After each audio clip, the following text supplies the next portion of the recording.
Chapter 340. At that moment, I was filled with shock.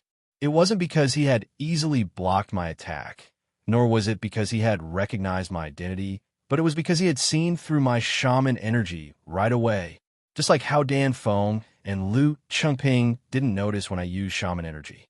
Back then, Nangong had said that only people at the Sky Master realm could notice the shaman energy on my body. In other words, this young man, who looked to be around the same age as me, was a Sky Master. Over this period of time, as my abilities have increased, I feel that I've gradually come into contact with the power of a Celestial Master. However, in reality, it wasn't until today, when I faced a Celestial Master powerhouse again, that I realized that there was an uncontrollable fear rising from the bottom of my heart. I'm still too weak to face a Heavenly Master powerhouse. I kept silent and didn't say anything. Lu Changping and Dan Feng, who were heavily injured, exclaimed in unison. Lu Qingping pointed at me and asked in disbelief, "Big brother, he is Zhou?" Big brother? Was this person from the Lu family?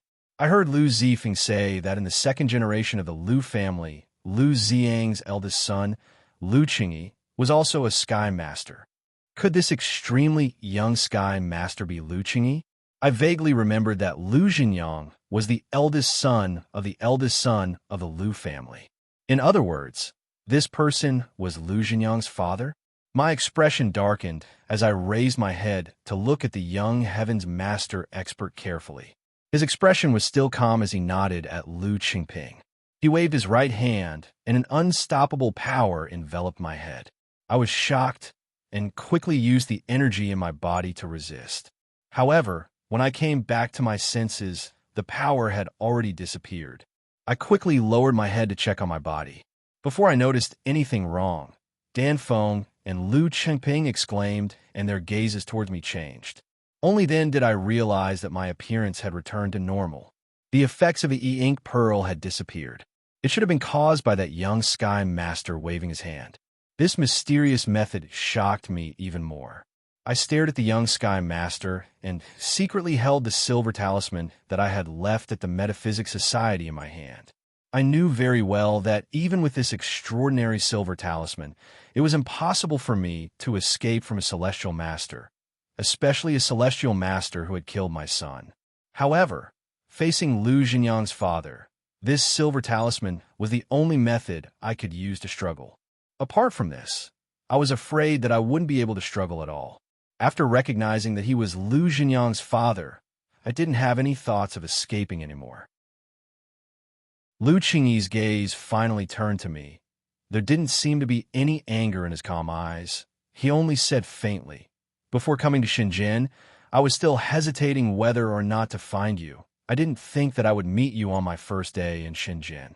From a certain perspective, Lu Qingyi's resentment towards me was the same as my resentment towards Lu Zhenyang. Pushing others, I didn't have any extravagant hopes that Lu Qingyi would be merciful enough to let me off. Thus, I didn't reply to his question and only slowly circulated the shaman energy in my body, allowing my body to be in its optimal state. At the same time, I silently held onto the jade bracelet hanging on my chest. I didn't want to borrow the power of the true dragon vein in the jade bracelet. I just wanted to quietly pull it off my neck. This was a situation of certain death, so there was no need to let Tong Tong follow me to his death. Thus, I'd already made my plan. When Lu Qingyi made his move against me, I would find a chance to hide the jade bracelet and try my best to protect Tong Tong after my death. After saying that, I thought that Lu Qingyi would make his move against me, but I didn't think that he would suddenly shift his gaze and stare at the car behind me. He opened his mouth and softly said, "The Taoist friend in the car. I wonder if you could show yourself?" I was stunned. At this moment, why wasn't Lu Qingyi hurrying to kill me to avenge his son? Why was he suddenly interested in the person in the car? Could it be that he had sensed Xiao Jin's terrifying aura and thought that there was an extremely powerful person in the car, so he didn't dare to act blindly without thinking? Before I could figure it out, the car door behind me opened and Zhang Qinwen walked out. As soon as he got out of the car, Lu Qingyi smiled faintly and said, "Just now, I felt that your aura was familiar. I didn't expect it to be you." I didn't expect that in just a few years, you would also open that door and have a heavenly master cultivation base. Brother Zhang, congratulations. What's going on? Zhang Qianwen used to work at the Metaphysics Society's headquarters, so I wasn't surprised that Lu Qingyi knew him. But why did Lu Qingyi say that he also had a heavenly master cultivation base? Confused, I turned around to look at Zhang Qianwen's body and was stunned. Zhang Qianwen's aura was completely different from before. His gaze was extremely deep, and his messy beard didn't look sloppy at all. Instead, he gave off an otherworldly feeling. The outline of his body was wrapped in a layer of lustrous light. Moreover, I couldn't see through his cultivation at all. I could only feel that the aura around his body was incomparably majestic and vast. This feeling I had only ever felt from a heavenly master before. My heart was filled with disbelief. Could it be that in that instant, Zhang Qianwen had really crossed the threshold and stepped into the Sky Master realm? Before I could figure out, Zhang Qianwen walked past me and walked towards Lu Qingyi. When he was in front of him, he finally spoke. He completely ignored what Lu Qingyi had just said and only said coldly, "Last year, your Lu family colluded with Zhang Chengsheng and nearly destroyed my Wenshan lineage. What? You couldn't find me today. Are you going to exterminate me?" Lu Qingyi frowned. After a moment of silence, he shook his head and said, "It's just a coincidence that I'm here. As for what you're talking about, you know that I don't do anything in the Lu family, so I don't know anything." Zhang Qianwen didn't seem to want to talk to him anymore. He smiled coldly and said, "Even if you don't know anything, you should know by now. Half a year ago, my master and junior died in the hands of your Lu family. The hatred of annihilation is absolutely irreconcilable. Lu Qingyi, you and I have nothing to talk about. Let's do it." Then, Zhang Qianwen took a few steps back. When he was in front of me, he couldn't help but take the yin-yang yama brush from my hand. Then, he pressed my body and pushed me into the car. At the same time, he said to me quickly, "I'll hold him back. You drive away." I didn't react at all. I was already in the driver's seat. Zhang Qianwen had already raised the yin-yang yama brush in his hand. The terrifying heavenly master realm energy on his body surged. His eyes were fixed on Lu Qingyi. The battle was about to begin. My head buzzed, and I was in a daze. I bit the tip of my tongue and tried my best to stay awake. I lifted my eyes to look at Zhang Qianwen one last time. Then, I quickly started the car and prepared to leave. I didn't know why Zhang Qianwen suddenly had the cultivation of a heavenly master, nor did I know why he would make such a choice. However, I knew that he wanted to use his life to exchange for a chance of survival for me. No matter what, I couldn't let him down. I didn't dare to have the slightest hesitation, nor did I dare to have the slightest pause, because I knew that if I hesitated for even a second, I might not be as decisive as I was at this moment. However, just as I started the car and was about to run away, Lu Qingyi's voice suddenly came. He said loudly to Zhang Qianwen, "I'm not here to look for you today, nor am I here to look for Zoe. We'll meet again." As soon as he finished speaking, I saw him call Lu Chengping and Dan Feng without hesitation and return to his car. A few seconds later, the two black SUVs started up and quickly left on the road they had come from. Lu Qingyi had left directly. I was dumbfounded. In the end, I didn't step on the accelerator with my right foot. After watching the two cars disappear at the end of the road, I raised my head and looked at Zhang Qianwen with a confused expression. Chapter 341. I had escaped from death again, but I didn't feel lucky. I just felt suspicious and didn't say anything for a long time. I didn't know what Zhang Qianwen was thinking, but he didn't say anything either. We quickly caught up with the spirit snake. Then, Zhang Qianwen slowed down the car and continued to follow behind the spirit snake at a moderate pace. After 10 minutes of rushing, we were already 20 kilometers away. I turned around and sensed for a while. I didn't sense Lu Qingyi's group's aura. I guessed that they wouldn't chase after us. I heaved a sigh of relief and turned to ask Zhang Qianwen the biggest question in my heart. "Brother Zhang, have you really reached the Sky Master realm?" Zhang Qianwen rolled down the window and turned around. He smiled and shook his head. "It's not that easy." His answer wasn't out of my expectation, but I was still suspicious. I continued to ask, but I felt your aura just now. It was clearly at the Sky Master realm. Lu Qingyi also said that you're a Sky Master. What's going on? Zhang Canwen didn't hide anything from me. He smiled and said, "Do you remember the ancient book of the Song of Morality that I showed you before?" I nodded. Zhang Canwen continued, "That ancient book is an important treasure of Mount One. It's not only because it recorded the cultivation method of the Song of Morality, but more importantly, the ancient book itself is also a treasure. Every page of the ancient book can temporarily allow people to enter the Sky Master realm." His words opened my eyes. The ancient book of the Song of Morality had such an effect. Entering the Sky Master realm for a short time wasn't simply possessing the power of a Sky Master, but becoming a Sky Master in a short time. Zhang Qianwen didn't trick Lu Qingyi, but he had really become a Sky Master. Even if Lu Qingyi really attacked him, he wouldn't be able to do anything to Zhang Qianwen. It was different from what I had expected. I was curious and asked him a few more questions. Then, I found out that in the ancient book of the Song of Morality, there was only one line on each page. The Song of Morality had a total of 60 lines, and the ancient book also had 60 pages. Every page could allow people to enter the Sky Master realm for 4 hours. 60 pages of poems could allow people to enter the Sky Master realm 60 times. I couldn't help but sigh with emotion. What kind of cultivation did Wen Tianxiang have to have been able to create such a treasure? At the same time, I was envious of Mount Wen. Ever since I started cultivating, I've collected quite a number of treasures and instruments. I've even got my hands on a true dragon's vein. However, all of them combined probably aren't as valuable as the Song of Morality. He looked at himself, and then looked at the others. Having a powerful sect with a strong background was such an important thing. Of course, this was just a momentary emotion. I felt more grateful and guilty toward Zhang Canwen. After staying silent for a while, I said to Zhang Canwen, "In the end, you wasted such a precious thing to save me." Zhang Canwen didn't seem to care at all. He shook his head and said, "The Lu family and I are mortal enemies. As long as I meet them, I'll have to make preparations even if you're not by my side. What's more, this page of the Song of Morality was originally used to comprehend the Heavenly Master realm in advance.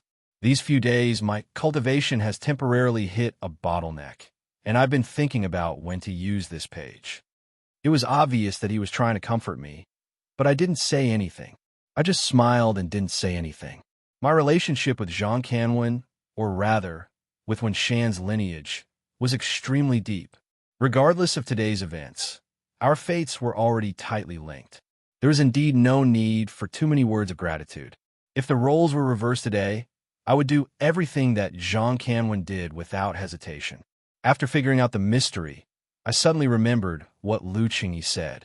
I asked Zhang Canwen if he had a close relationship with Lu Qingyi. This time, Zhang Canwen was silent for a moment before nodding his head. He told me that when he was young, he came to the capital to make a living and met Lu Qingyi. The two of them were very close. At the time, Lu Qingyi was a bit older than him and had a much higher cultivation. Lu Qingyi had once given Zhang Canwen some pointers and was of great help to him. Zhang Canwen didn't wait for me to reply and shook his head. It's all in the past. Now, the Lu family and I are mortal enemies. Lu Qingyi is the same. I saw that he wasn't in a good mood and didn't want to talk about this, so I didn't say anything else. The rest of the journey was very peaceful. A few days ago, I was a little worried that the Lu family would come after us. However, in the following days, we followed the spirit snake and crossed the mountains. We walked on small, remote roads. Not to mention Lu Qingyi. Even if the patriarch of the Lu family came, he wouldn't be able to find us. Gradually, I relaxed. After I had calmed down, I recalled what Lu Qingyi had told me before he left. I still felt strange. From his actions, I guessed he was telling the truth. He didn't come to Shenzhen to find Zhang Canwen or me. He came here for something else. However, he was the legitimate son of the patriarch of the Lu family, and he had the Heavenly Master realm cultivation base. If the Lu family sent him here, something big must have happened. I had been in Shenzhen for a long time. If I wanted to talk about something big, it would be the half-completed True Dragon Vein and the terrifying Jing ghost. However, the Han family had occupied the true dragon vein, and the Jing ghost wasn't someone Lu Qingyi could deal with. Even if he could, he wouldn't help the Han family. Why'd he come to Shenzhen? After thinking for a long time, I couldn't figure it out. However, I was a little worried. I felt that this matter had something to do with me. With this worry in my heart, we traveled for 2 more days. Finally, we arrived at the ancient capital, Luoyang. The place where the spirit snake turned into a dragon was outside the ancient capital, Luoyang. It was on the Dragon Gate Mountain by the Yi River. According to legends, the Dragon Gate was built when Yu the Great conquered the flood. According to the ancient books, the mountain where you dug the Dragon Pass was called the Dragon Gate. Many people thought that the Dragon Gate was in Shaanxi's Pingyuan County or the neighboring Shaanxi's Hejin County on the Yellow River. However, no matter if it was in the ancient books, the place where Yu the Great dug the Dragon Gate or the carp turned into a dragon, they were all outside the ancient capital, Luoyang. In the Tang Dynasty, the immortal of poetry, Li Bai, once wrote a poem. The 3-foot carp of the Yellow River lives in Mengjin. Once it touches its forehead, it doesn't become a dragon. Since the Dragon Gate Mountain was located in the southern suburbs of Luoyang, we didn't have a chance to enter the ancient capital. We first went along the Yi River to the Dragon Gate Mountain National Forest Park. The Dragon Gate Mountain was divided into 2 mountains, the east and the west. The East Mountain was also called the Fragrant Mountain. During the Tang Dynasty, Bai Ji lived in seclusion there. He called himself the Fragrant Mountain Hermit. The West Mount of the Dragon Gate was called Yi Quebec. The most famous of the 4 great grottos in China, the Dragon Gate Grotto, was located on the West Mountain of the Dragon Gate. When we arrived at the Dragon Gate Grotto, we couldn't drive there. We had to abandon the car and walk. We followed the spirit snake and walked along the Yi River. There were many tourists on the way. Xiaojin's appearance was different from ordinary people. Since ancient times, Luoyang had always been a place with many cultivators. To prevent any accidents, I took Xiaojin with me. We avoided the tourists and took a detour to enter the undeveloped area of the Dragon Gate Mountain. Then I used the aura of the spirit snake to wait for him in the mountain. At the same time, to ensure the spirit snake's safety, Zhang Canwen continued to follow him to protect him. It was better to be safe than sorry. With all kinds of precautions, the spirit snake and I met up at the Dragon Gate Mountain.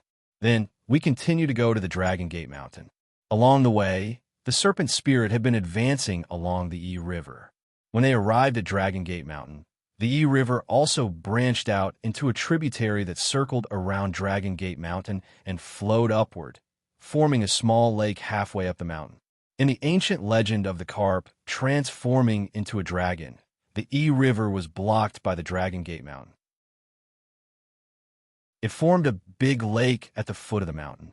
At the same time, the Dragon Gate Mountain formed a waterspout. The carp transforming into a dragon was to jump over the entire Dragon Gate Mountain from the waterspout and transform into a dragon. Thus, when the carp transformed into a dragon, it didn't jump over a gate called the Dragon Gate, but the entire Dragon Gate Mountain. Nowadays, even the ownership of the Dragon Gate had become the object of contention between Shaanxi and Shaanxi. Naturally, no one went to the Dragon Gate Mountain to search for the ruins of the ancient Yi River or the waterspout.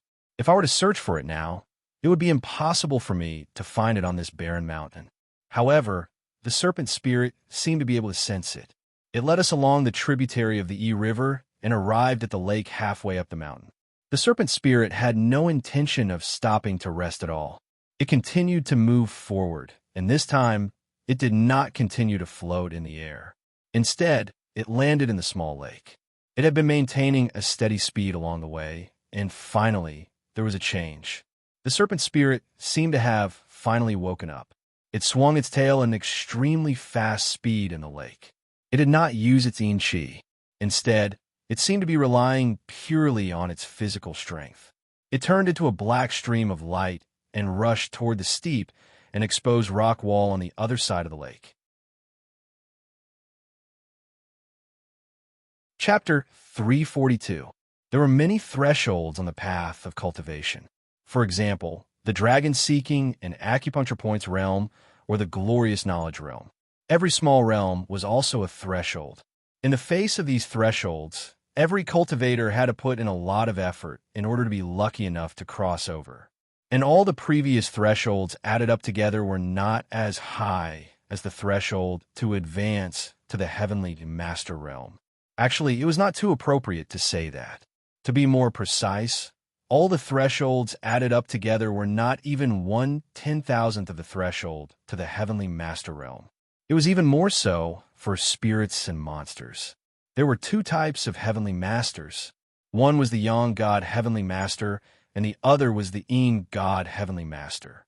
It sounded like the difference between Yin and Yang, but in reality, there was a fundamental difference. There is a saying in the Death Scripture, the Yang spirit is the righteous path, and the Yin spirit is the side path. The righteous path seeks immortals, and the side path falls to the mortal world.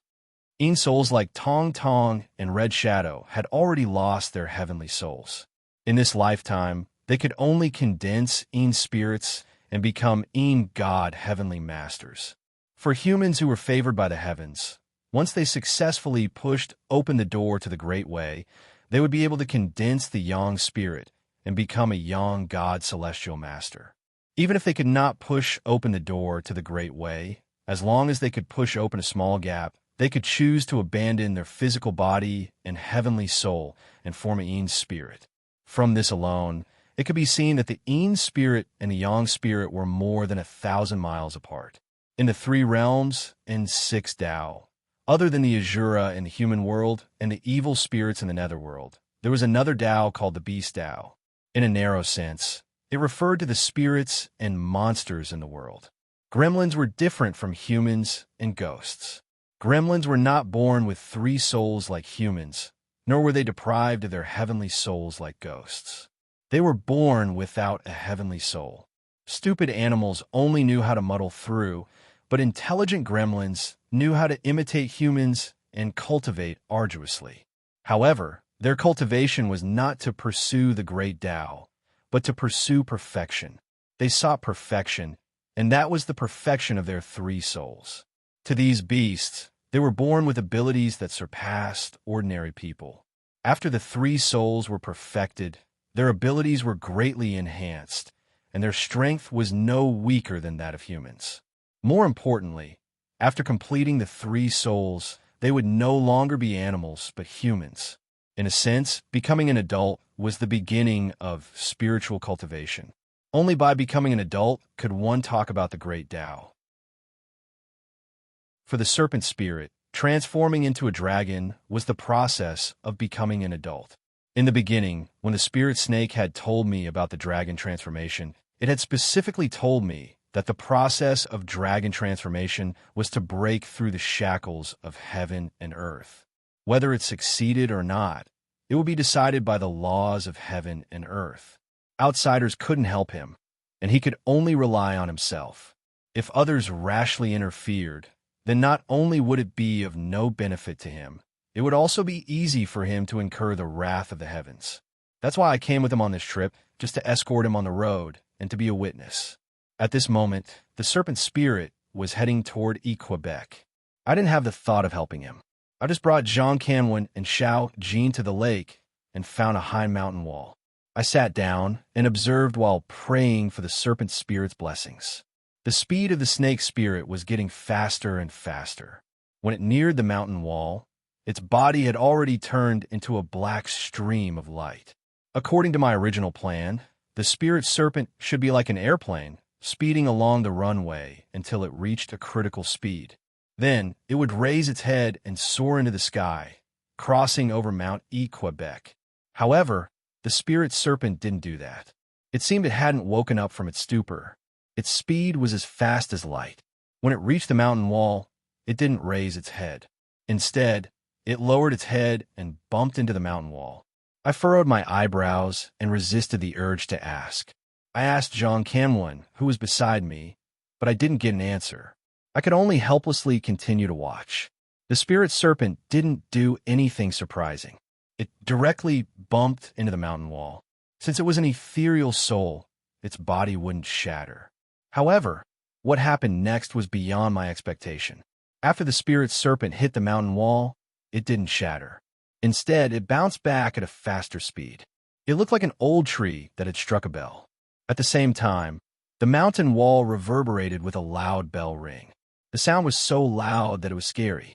Since it was a peak nearby, and there was no mountain wall to block it, the sound didn't reverberate. It just spread far away. I stood up and checked the spirit serpent's body from a distance. It seemed it was okay. Then I sat back down. At this moment, the spirit serpent moved again. It dashed forward again, but this time it was even faster than before. Its target was still the thick mountain wall. I had an absurd thought.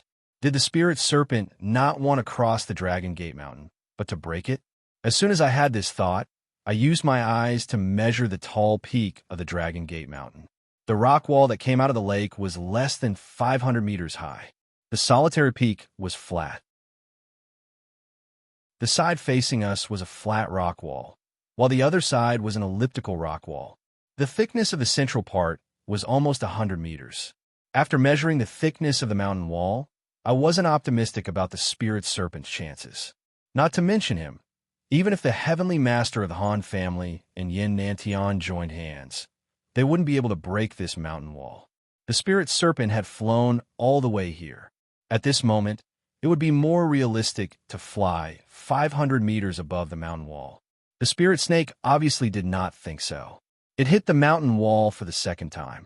This time, it sprinted even faster. After it hit the mountain wall, the sound of the bell was naturally louder. Even the surface of the lake below was shaken to the point that there were slight ripples. Just like the first time, the spirit serpent's body was still tough. It looked like nothing had happened to him. Thus, he exerted his strength for the third time and continued to hit the mountain wall. This time, he turned into a black line as soon as he moved. His speed was much faster. When the bell rang for the third time, a big ripple appeared on the lake. The ripple covered half of the lake before it slowly disappeared. The spirit serpent didn't seem satisfied with the ripple. He didn't make any adjustments and hit the mountain wall for the fourth time. This time, the ripple was bigger, and the ripples eventually covered the entire lake. It seemed the spirit serpent was satisfied with the result. After he bounced back, he paused for a while. Right when I was about to exhale in relief, he dashed forward for the fifth time. There were no mountains around, but I could hear the echoing sound waves. My ears buzzed. I didn't know why the little zombie lifted his head to look at the lone peak of the Dragon Gate Mountain in the distance. His face was frightened. He slowly moved and hid behind me. Zhang Qinwen also frowned. I didn't need to ask to know that he was as puzzled as I was. Only Xiao Jin opened his eyes curiously. He seemed to think that the situation in front of him was fun. The louder the bell rang, the farther the spirit serpent was sent flying. This time, he was sent flying to the edge of the lake. He curled up and didn't move anymore. I stood up and covered my eyes with my hand.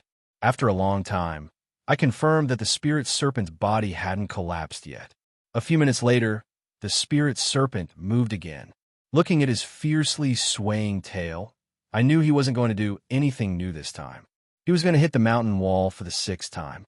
If he didn't die the first 5 times, I guess the sixth time wouldn't be a big problem. I comforted myself and sat down. Just as I had guessed, the spirit serpent was okay after hitting the mountain wall for the 6th time. However, the sound was louder this time. He bounced back further and rested for a longer time. After he rested enough, he started to hit the mountain wall for the 7th time. When I was sure that he wanted to break the west mountain of the Dragon Gate, he finally stopped. He rested for a while by the lake. Then, he wagged his tail and slithered to the surface of the lake like an ordinary snake. He arched his head and looked at the sky. Then, he didn't move anymore. I turned around and counted. The spirit serpent had hit the mountain wall 9 times, which made the bell ring 9 times. Each time was louder than the last. The last bell ring still echoed in my ears. What did it mean to ring the bell 9 times? I hadn't figured it out yet. Before I could think about it, a voice came from the top of the Dragon Gate mountain in front of the spirit serpent. At the beginning of time, who preached the Tao? How could one test it when the top and bottom were not formed? Who could reach the peak of Ming Zhao and Bayan? How could Feng Yi recognize him? My face changed. The spirit serpent had told me that turning into a dragon was the judgment of heaven and earth. Why did I hear a human's voice? Chapter 343. Ascend to the Heavens. I hadn't woken up from the shock of seeing an old Taoist. I was bewildered when I heard what he said. The difference between a heavenly master and a mortal was like the difference between the clouds and the mud. However, using the word ascend to the heavens to describe it was a bit exaggerated, especially since the one who said it was an old Taoist. To Taoists, only those who could ascend to the heavens could ascend to the heavens. I was just mumbling to myself. However, the old Taoist turned to look at me. He swung the horsetail whisk in his hand and sneered. To this hairless animal, getting rid of its animal body and becoming a human is no different from ascending to the heavens. It's ascending to the heavens. I nodded and didn't say anything. I was still a little skeptical about the old Taoist's identity. The old Taoist didn't bother with me anymore. His eyes returned to the snake spirit. After watching for a while, he seemed to be interested. He said, "You hairless animal, you're lucky. You've given up your body, so you must have shed your snake shell. Today, you won't have to suffer. All right, since you've rung the sky bell and shed your mortal body, I'll give you a chance to leap through the dragon gate." As soon as he finished talking, he raised the horsetail whisk in his left hand and raised his right hand. His index finger pointed at the snake spirit. His long white beard and eyebrows fluttered even though there was no wind. His mouth made a thunderous sound as he spat out 8 words. Hidden dragon enters the sea. True dragon ascends to the heavens. He spoke very slowly, and each word was like the ringing of a bell. It wasn't any weaker than the sound of the snake's spirit hitting the mountain wall. Not only that, but after he finished reciting these words, a fist-sized crystal-clear seal suddenly appeared on his fingertip. When the seal appeared, it was just as the old Taoist finished reciting the 8 characters. But after the seal appeared, there seemed to be an echo in the air. The voice of hidden dragon enters the sea. Dragon rises to heaven, appeared again. The seal also emitted a light-colored airflow that was like a wind. It flew swiftly from top to bottom and landed on the head of the snake spirit. Then it disappeared. Seeing this, I was even more shocked. I blurted out, "Righteous bestowal." According to the legends, when spirits became immortals, they needed to be bestowed righteous bestowal by a virtuous person. The so-called righteous bestowal was a kind of recognition that spirits had to experience on their path of cultivation. If a spiritual monster wanted to become a human, it would need the approval of a human. Similarly, if a spiritual monster wanted to become an immortal, it would also need the approval of an immortal. There had always been such a saying in the metaphysical world. I had heard of it before, but the snake spirit had never mentioned it to me. I didn't know much about it, so I didn't think about it. Until now, when I saw the old Taoist priest's action, I suddenly understood. The seal that appeared on the old Taoist's fingertip was sparkling and translucent. It did not look like an ordinary object, but in reality, it was the heavenly master seal. When every cultivator entered the heavenly master realm, a strand of Tao Qi would be separated from their body. After being tempered, it would gradually form a stamp-like object. On the surface, it looked similar, but in reality, every celestial master seal was different. According to legend, when demons were bestowed with the righteous bestowal, they needed to have the heavenly master seal before they could act. This is also the reason why I didn't help the snake spirit, even though I knew about the righteous bestowment. Neither I nor the people around me have reached the celestial master realm. Naturally, we don't have the celestial master seal. With the Taoist master seal as proof, and his words as proof, this was the recognition of a virtuous person towards a monster. This was the so-called righteous bestowal. With this recognition, the snake spirit would have the foundation to transform into a dragon. Although I was curious about the simple righteous bestowal, I wasn't that shocked. What really shocked me were the words that the old Taoist said. When the snake spirit transformed into a dragon, it wasn't a real dragon, but a flood dragon.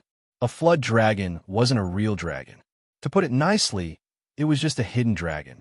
Compared to the heavenly master realm, a real dragon was an existence equal to a golden immortal of the great all-embracing heaven. The snake spirit had a long way to go before it could reach that level.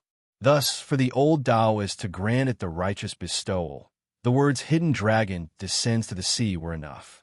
The last 4 words, true dragon ascends to heaven, were needed for the flood dragon to transform into a real dragon.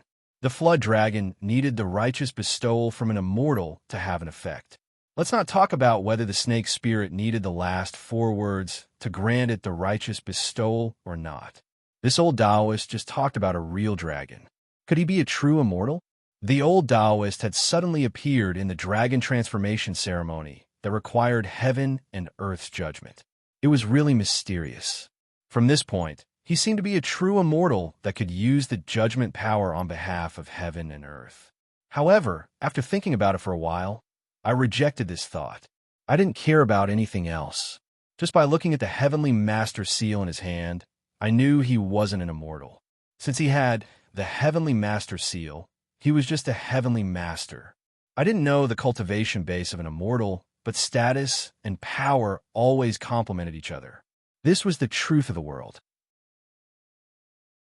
If he wasn't an immortal, the 4 words, true dragon ascends to heaven, shouldn't have any effect on him.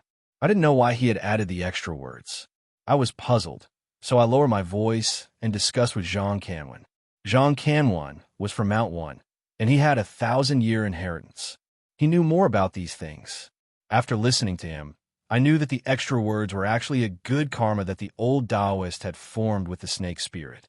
Of course, the heavenly master realm couldn't confer righteous bestowal to the snake spirit when it turned into a true dragon. However, today was the day when the snake spirit turned into a flood dragon. According to Jean Canwan, on the day when the flood dragon turned into a flood dragon, even if an ordinary person called him a dragon, he would still have a weak righteous bestowal.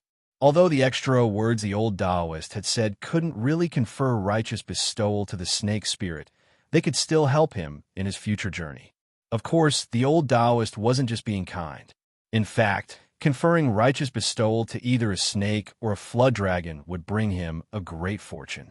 With the old Taoist cultivation base, he didn't care about the good fortune of conferring righteous bestowal to the snake spirit.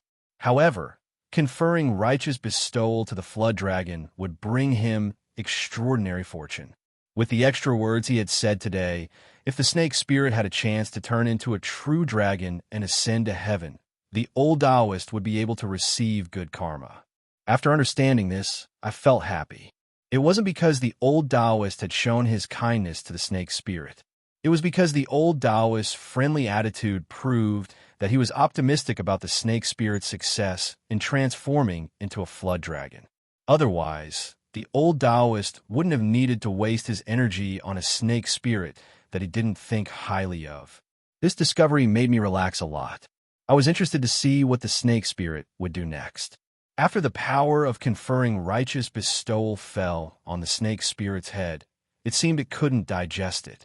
It floated quietly on the lake for a long time. Around the time it takes an incense stick to burn, it finally moved again. It was similar to how it had prepared to hit the mountain wall. This time, the snake spirit crazily wagged its tail and prepared to dash forward. However, this time, it didn't crazily hit the wall like a fool. Just as I had expected, after it had dashed forward for a while, it straightened its body and soared into the sky. It looked like it was going to leap through the dragon's gate. That was right, no matter how I looked at it. Jumping from a 100-meter-tall mountain peak was much more reliable than crashing into the mountain wall. Instinctively, I clenched my fists. As the snake's spirit soared higher, I furrowed my brows and encouraged it in silence. It was true that leaping through the dragon's gate was more reliable than crashing into the dragon's gate. However, before it could fly, it was an impossible challenge for any creature. I didn't know if the snake's spirit was confident enough. Anyway, I wasn't sure. However, I soon found that I was wrong. The snake's spirit wasn't like what I had imagined. It seemed it could fly. I didn't know how much power it could provide by wagging its tail above the lake. However, The snake spirit's body soared higher and higher at a fast speed. It didn't seem to have any intention of stopping. When I was a kid, I used to throw pebbles into the sky. I knew that the pebbles would slow down. When they stopped, the pebbles would fall to the ground. From his point of view, it seemed the snake spirit could really fly. Metaphysics couldn't go against the laws of physics. It only took around 10 seconds to jump 100 meters. As I watched, the snake spirit reached the same height as the Dragon's Gate mountain. Then it slowly stopped and glided forward. Eventually, it fell toward the old Taoist at the peak of the mountain. Did it succeed? Did it just jump through the Dragon's Gate? I held my breath and opened my eyes wide. I didn't even blink as I watched the snake spirit. If it wanted to transform into a flood dragon, something strange would happen if it succeeded. The truth was beyond my expectations. When the snake spirit landed in front of the old Taoist, I looked at it. The snake spirit still looked the same. Its body was still short, and there were no changes. There were no horns on its head. Did it succeed or not?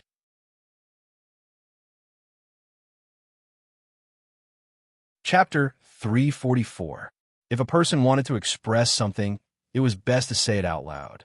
However, I stared at the old Taoist's thin lips for a long time and didn't see them move. Quite the contrary, I lifted my head and saw something in the old Taoist's eyes. To be precise, it was the spot between the old Taoist's eyebrows. The old Taoist used to look calm and dignified, but now, his glabella had the character of Forchuan. His calm and solemn face was gone. He gazed at the serpent spirit, and his eyes seemed to be angry. The snow-white horsetail whisk in his hand swung, and the silver strands tore through the air and lashed at the serpent spirit like whips. The serpent spirit didn't have time to react. He fell from the mountain peak and fell into the lake. Although he was just a soul, after being nourished by Xiang Lu's blood, his body had already gained weight. He fell to the bottom of the lake, then floated up to the surface of the lake. He raised his head and looked at the old Taoist priest on top of the mountain with a confused face. At first, I thought that this could be a way for the old Taoist to test the serpent spirit. However, after seeing his lost eyes, I understood. The serpent spirit failed. In other words, the old Taoist didn't want the serpent spirit to succeed. The serpent spirit had jumped to the top of the mountain, but the old Taoist had used his horsetail whisk to send him back to the mortal world. This result was the complete opposite of the kindness that the old Taoist had expressed at the beginning. The resentful expression on his face and his resolute attitude reminded me of the solar eclipse that I had heard in the Metaphysics Society's back mountain during the solar eclipse. I remembered the cold and heartless words that I had heard. Wisdom can cross the river. Ignorance can cross the river. Sages can cross the river. Bandits can cross the river. Butchers can cross the river. Dogs can cross the river. You can't cross the river. The serpent spirit's fate seemed to have overlapped with mine. It was a strange thought, but I didn't need to think about it for long before I believed it. I couldn't help but feel angry. I lifted my head and gazed at the old Taoist. I wanted to get an answer from him. However, the old Taoist priest didn't say a word. He just flicked the horsetail whisk in his hand and turned around, as if he was about to leave. I didn't know what the spirit snake was thinking, but I couldn't hide my anger anymore. I took a deep breath and lifted my head to look at the old Taoist priest back. I asked loudly, "You haven't turned into a dragon yet. Why did you leave?" Upon hearing my voice, the old Taoist priest retracted his left foot that had just been lifted. He turned around and glanced at the snake spirit before looking at me. He replied calmly, "I left because the snake soul's cultivation was not complete. It has no fate with the great Tao. Could it be that you have something to say to me?" Facing a celestial master, I naturally didn't dare to say anything, but I couldn't swallow this anger. After remaining silent for a while, I immediately opened my mouth again. The spirit snake had already leaped to the peak of the mountain. "You were the one who struck him down. Leaping through the Dragon Gate is a good fortune bestowed by the heavens to the monsters. Why do you want to obstruct it?" The old Taoist priest didn't get angry. He nodded calmly. "You're right. Leaping through the Dragon Gate is a good fortune bestowed by the heavens. However, whether those animals can leap through the Dragon Gate or not, it's up to me to decide." His words were really arrogant. I kept silent for a while, then asked in a hoarse voice, "How can the laws of heaven and earth be decided by a man's words?" When the old Taoist priest heard me, he laughed. "Heaven and earth are silent, but the will of heaven and earth needs to be conveyed. Man is the leader of all spirits. It's not up to a man's words to decide. Do you want those animals to decide for themselves?" I opened my mouth, but I couldn't say anything. The old Taoist priest continued, "Leaping through the Dragon Gate isn't just about the Dragon Gate Mountain, but also the Dragon Gate Temple on the Dragon Gate Mountain." I didn't understand. "Where's the Dragon Gate Temple?" The old Taoist priest flicked the horsetail whisk in his hand again. "I'm a Dragon Gate Temple. The Dragon Gate Temple has been in charge of the transformation of the monsters in this world for tens of thousands of years." My heart was instantly hit by a storm. Monsters transforming into dragons was such a mysterious matter, and it had always been managed by a human. It was impossible. The serpent spirit had said that after he successfully transformed into a dragon, he would be able to transform into a human, and his power would reach the heavenly master realm. Besides the heavens, I didn't believe that anyone could turn a snake into a flood dragon. Moreover, he could transform into a human with the power of a heavenly master. Even if there was, it couldn't be the old Taoist priest at the heavenly master realm. I was skeptical, but the old Taoist priest didn't care. He didn't want to talk more. He flicked his horsetail whisk and turned around to leave. I became anxious. When my Tao energy encountered the heavenly barrier, I could still choose to use my shaman energy. However, if the serpent spirit couldn't overcome this obstacle today, he would never be able to transform into a flood dragon. I gritted my teeth and decided to take the risk to call the old Taoist priest again. Even if I couldn't change his mind, I had to figure out why the serpent spirit couldn't transform into a flood dragon. However, before I could open my mouth, a beast roared from the lake in front of me. At first, it wasn't loud, but soon it became louder. I hurried to lower my head to check. The sound wave made the lake water splash, as if it was boiling. I couldn't see the serpent spirit anymore. Did the serpent spirit make that sound? I guessed it was just venting its anger. I didn't have time to think about it. I was still thinking about the old Taoist priest. As soon as I lifted my head, I saw that the old Taoist priest had turned around and was looking down at the water. His face looked even more solemn than before. However, this time, besides his solemn expression, he looked doubtful and anxious. It seemed something terrifying was hiding in the water. I didn't understand. The old Taoist priest's doubtful expression wasn't because of the serpent spirit. Not to mention the fact that the old Taoist priest had a heavenly master realm cultivation base. He wouldn't put the serpent spirit in his eyes. From his words, I could see that the serpent spirit was just a beast in his eyes. It was like an ant. Of course, he wouldn't look so serious. Is there something else in the lake? I didn't care if there was something else, as long as it didn't hurt the serpent spirit. I hurriedly opened my mouth to call for the snake spirit to come back. However, after calling a few times, I didn't get any response from the snake spirit. The water splashed even higher on the lake surface. The beast's roar didn't stop. Instead, it became more and more intense, faintly resembling a dragon's roar. We're in the Dragon's Gate. Is there a beast that has turned into a dragon? It was said that beasts were savage by nature, especially among their own kind. Once they met, they would tear each other apart and kill each other. Furthermore, some of the more powerful beasts would swallow other weaker beasts alive. It was said that this could increase their cultivation. Looking at the commotion in the lake, I knew that the roaring beast wasn't someone to be trifled with. It was at least at the heavenly master realm. It was fine that the serpent's spirit hadn't turned into a dragon, but it shouldn't be swallowed like an appetizer. I turned to look at Jean Canwin. He still had many pages of the Song of Righteousness. Even if he provoked the big fellow in the lake, Jean Canwin could resist it for a while.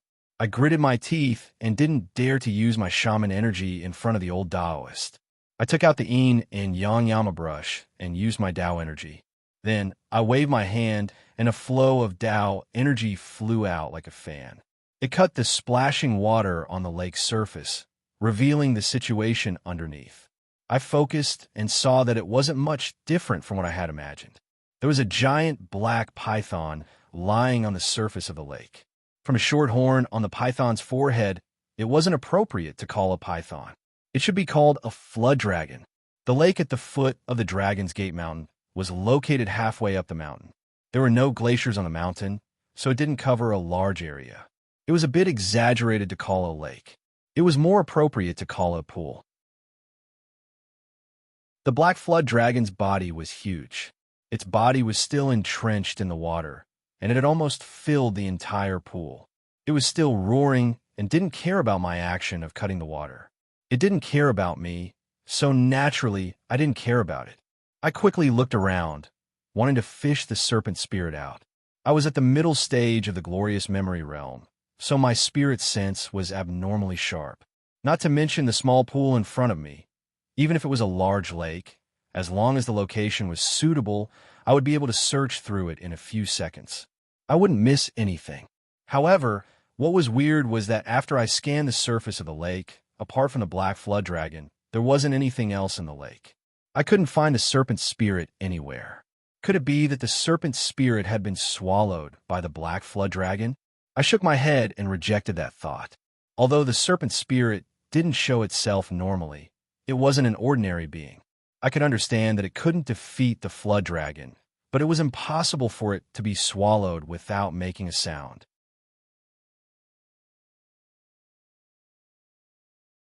Chapter 345. After thinking about this possibility, I became excited. I tried to call the black flood dragon to confirm it. However, after calling several times, the black flood dragon ignored me. It lifted its head and roared at the old Taoist. After 5 minutes, the black flood dragon finally calmed down. Its giant body curled into a ball, as if it was tired. At this moment, I called out again. The black flood dragon finally heard my voice.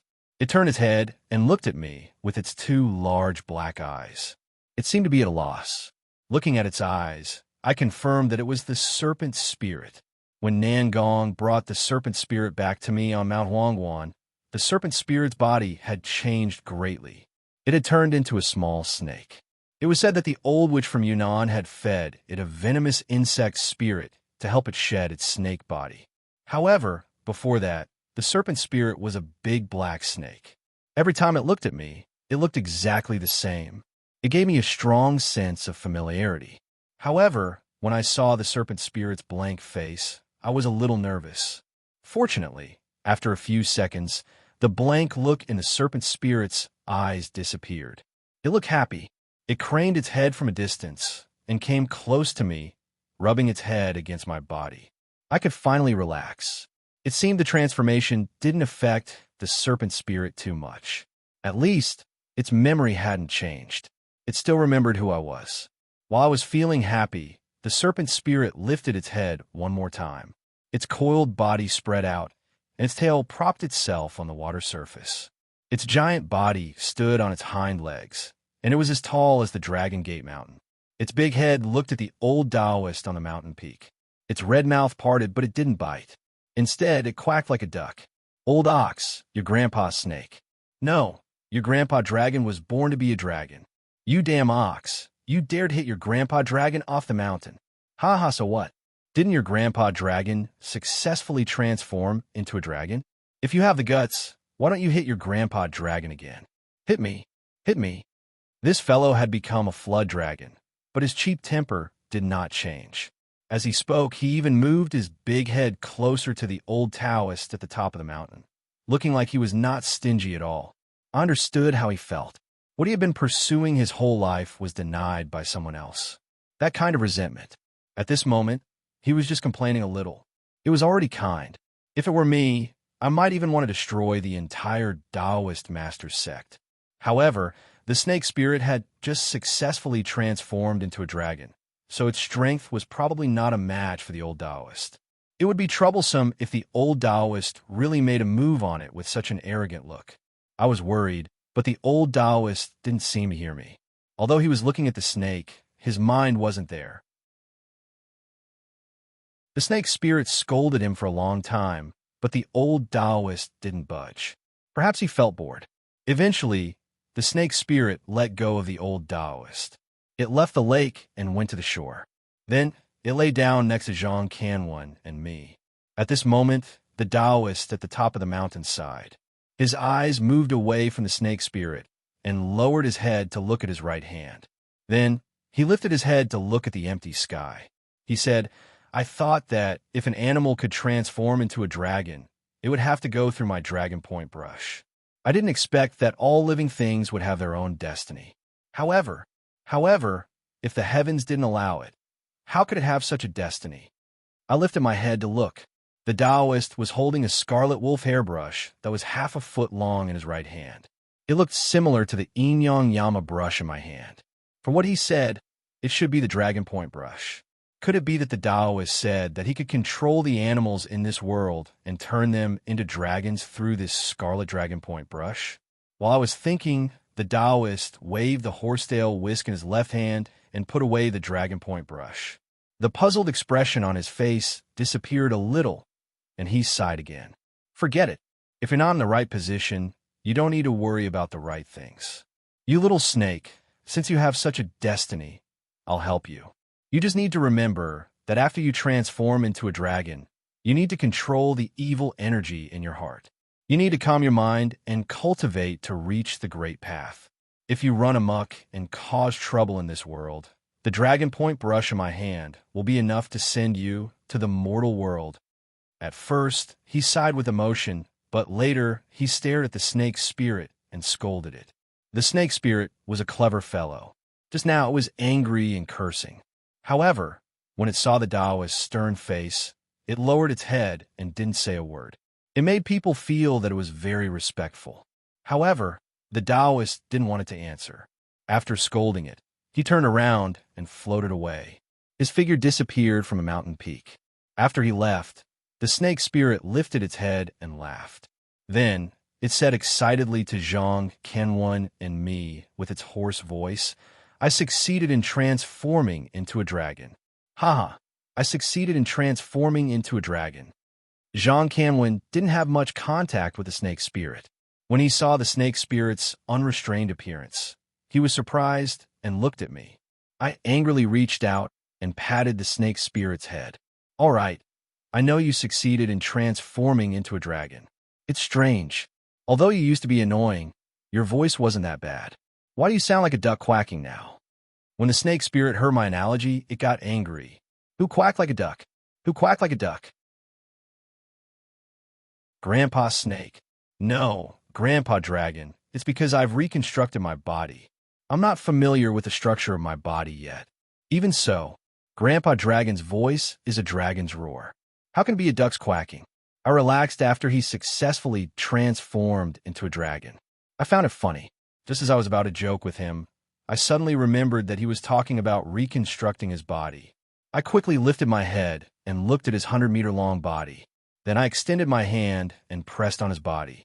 As expected, it was completely different from the previous phantom body.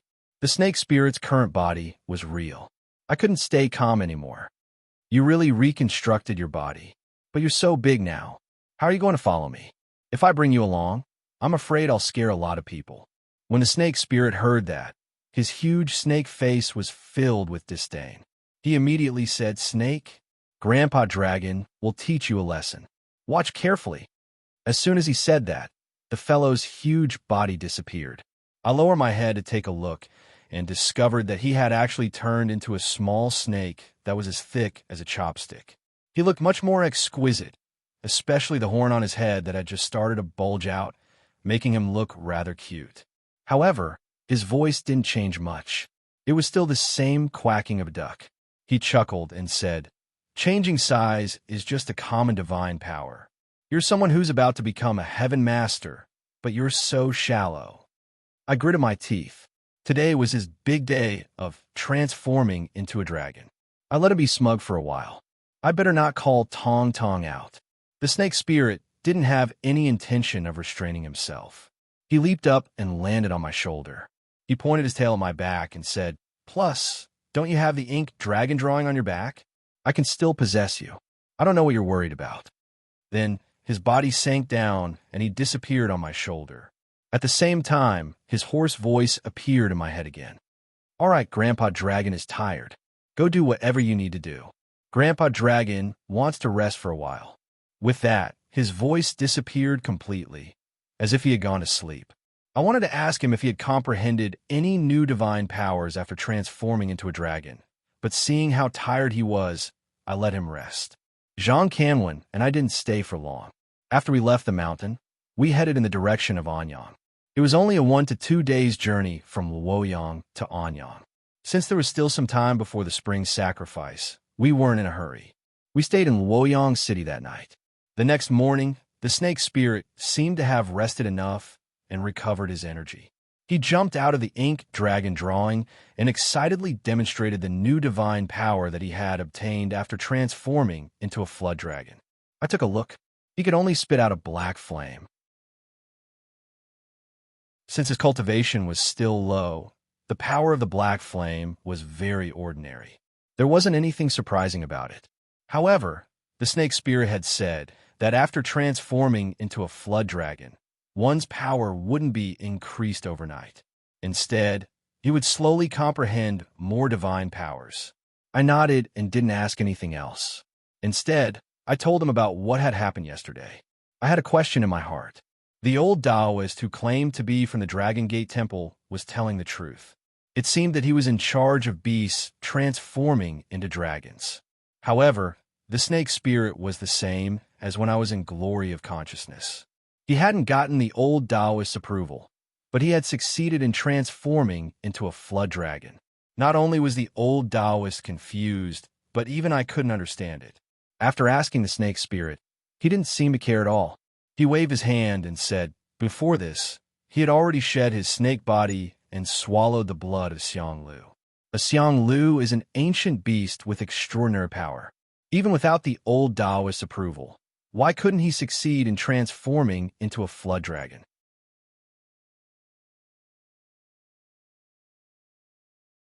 Chapter 346. From that day onwards, the spirit snake became different. It wasn't his appearance, but his behavior. This fellow suddenly didn't want to return to the ink dragon diagram on my back and insisted on staying outside. He even said that in order to cultivate, he had wasted so much of his time. Now that he had succeeded in his cultivation, it was time to properly appreciate life. There was no reason for him to go into seclusion every day. After listening to him, I felt that what he said made sense. From the moment I found him, he had been living on that magical compass all year round. Moreover, he was buried underground, and he didn't see the light of day all day. That's why he had developed a personality that hated the dark. It made sense. Moreover, he could control the size of his body and turn into a small snake. He wouldn't cause any trouble if he stayed outside. Thus, I didn't force him and let him play outside. But very quickly, I realized that something was wrong. This fellow could fly. Even if he played outside, he could keep up with our speed. However, no matter how beautiful the scenery outside was, he didn't go out to play. Moreover, when he sat in the car, he didn't move his head to the window. The scenery outside didn't attract his attention at all. On the first day of the trip to Anyang, the snake spirit stayed in the passenger seat. It hooked the sun visor above with its tail and looked at the makeup mirror above for the whole day. While looking at the mirror, it kept laughing. It sounded so creepy that Jean Kimwin couldn't drive properly. He turned his head to look at the snake spirit from time to time. In the afternoon, the spirit snake became even worse. While he looked at himself in the mirror and laughed, he kept muttering, whose snake is this? No, whose dragon is this? Why is he so handsome and charming? Especially the dragon horn on his head, it's really beautiful. In the past, I always heard people say that the horn is outstanding. So this is what it means. Just a small part of it is revealed, and it looks so extraordinary. If it grows out in the future, how shocking will it be? Extraordinary, really extraordinary. My face turned green as I listened from the side. How could this fellow be lusting after women? He was purely trying to show off the small horn on his head, or perhaps it should be said that he was showing off his newly born flood dragon body. I angrily kicked him to the back seat. Now it was quiet. The spirit snake was upset for a while. Then it crawled to the window. It didn't look at itself in the mirror anymore. Instead, it looked at the scenery outside. It seemed it had finally been attracted by the early spring scenery. However, it didn't take long for me to realize that the spirit serpent was chuckling and muttering. I took a closer look. He wasn't looking at the scenery. He was using the reflection on the car window to look at himself in the mirror. I couldn't help but laugh. After thinking for a while, I didn't stop him. The spirit snake used to be an illusory spirit. After it had turned into a dragon, it finally had its own body. It was normal for it to be excited. I'll let him be happy for a few days. As a result, under my connivance, the spirit snake became even worse. On the second day of our trip to Anyang, the spirit snake didn't look at himself in the mirror anymore. Whenever he was free, he would come to me and Jean Canwin. He didn't talk, just rubbing his head against our arms and legs. At first, I didn't know what he was doing. Later on, I found that he wasn't using his head to rub against us. He was using the horn on his head. His purpose was clear. He wasn't satisfied with just praising himself. He wanted us to praise his horn too. Jean Canwin, and I didn't want to bother with him. Begrudgingly, the spirit snake went to look for the little zombie sitting in the back seat. The little zombie didn't have a high intellect, and he was a dull man. Of course, he didn't know how to praise people. However, the spirit snake was so shameless that it could even make an iron tree bloom. Moreover, the little zombie knew how to talk. Finally, under the tireless guidance of the snake spirit, the little zombie finally learned a few words of praise for the snake spirit. Along the way, under the snake spirit's request, he kept repeating those words over and over again, making the snake spirit so happy that he laughed wildly all the way. On the way, Jean Canwin and I bought 2 bottles of ice beer. When we were about to open the cap, the spirit snake saw us from behind. He screamed, "Stop!" Then he dashed forward. Before we could react, he put his head next to the bottle and used the horn on his head to pry open the cap. Then he grinned at me as if he was waiting for me to praise him. I gawked and dropped my jaw. That wasn't all. On the way back, no matter if we got in or out of the car, the spirit snake didn't give us a chance to open the door. As soon as the car stopped, he flew out of the window. Then he used the horn on his head to grab the door handle to open the door. Jean Canwin and I didn't know whether to laugh or cry. Fortunately, the spirit snake didn't grow up. After we arrived in Anyang, he seemed to be bored. He hid in the ink dragon, painting on my back. No matter how I called him, he didn't want to come out. I was surprised and pointed at the big mirrors on the wall. "You can come out and look at yourself." The spirit snake wasn't moved. He said, "I don't want to look at myself. I've found that even if the horn on my head is extraordinary, my body is still that of a snake. It's too ordinary. That's why I've decided to cultivate in seclusion. If I don't cultivate a human form, I won't come out." Now that he mentioned it, I remembered that after the spirit serpent transformed into a dragon, it would have the ability to transform into a human. However, it was also a kind of divine ability, and it couldn't appear directly after transforming into a flood dragon. Instead, it would take a period of practice to gradually master and use it. I was also looking forward to seeing how the spirit snake would transform into a human. I didn't disturb him and asked him to stay in the ink dragon, painting to cultivate. Jean Canwin and I rested for a night. The next day, we took the little zombie out to explore the Inshu scenic area in Anyang. We wanted to find the location of the royal tomb of the Shang dynasty and the entrance.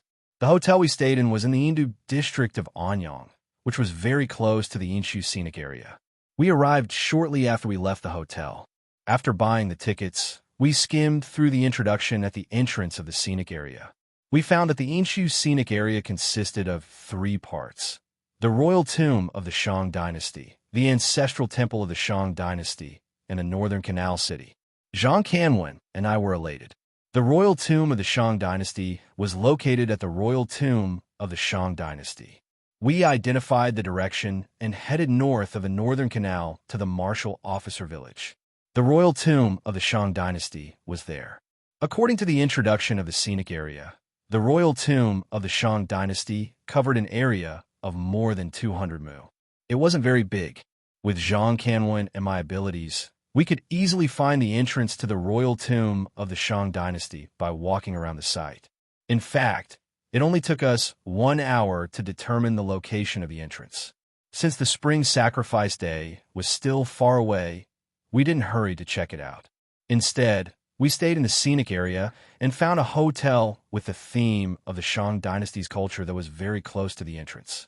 While waiting for the spring sacrifice day to arrive, we adjusted our cultivation and prepared for the next step of entering the royal tomb of the Shang dynasty.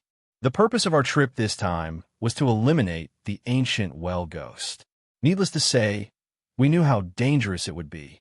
Even with the secret method passed down by Zhang Canwen's sect, we didn't dare to be careless. We rested, reorganized, and prepared very seriously. 3 days later, Zhang Canwen and I had almost finished our preparations. While we were idling in the hotel, we suddenly felt an extremely strong fluctuation of Tao energy. This fluctuation of Tao energy wasn't much weaker than my cultivation. Moreover, it felt familiar. While I was frowning, Zhang Canwen also felt it.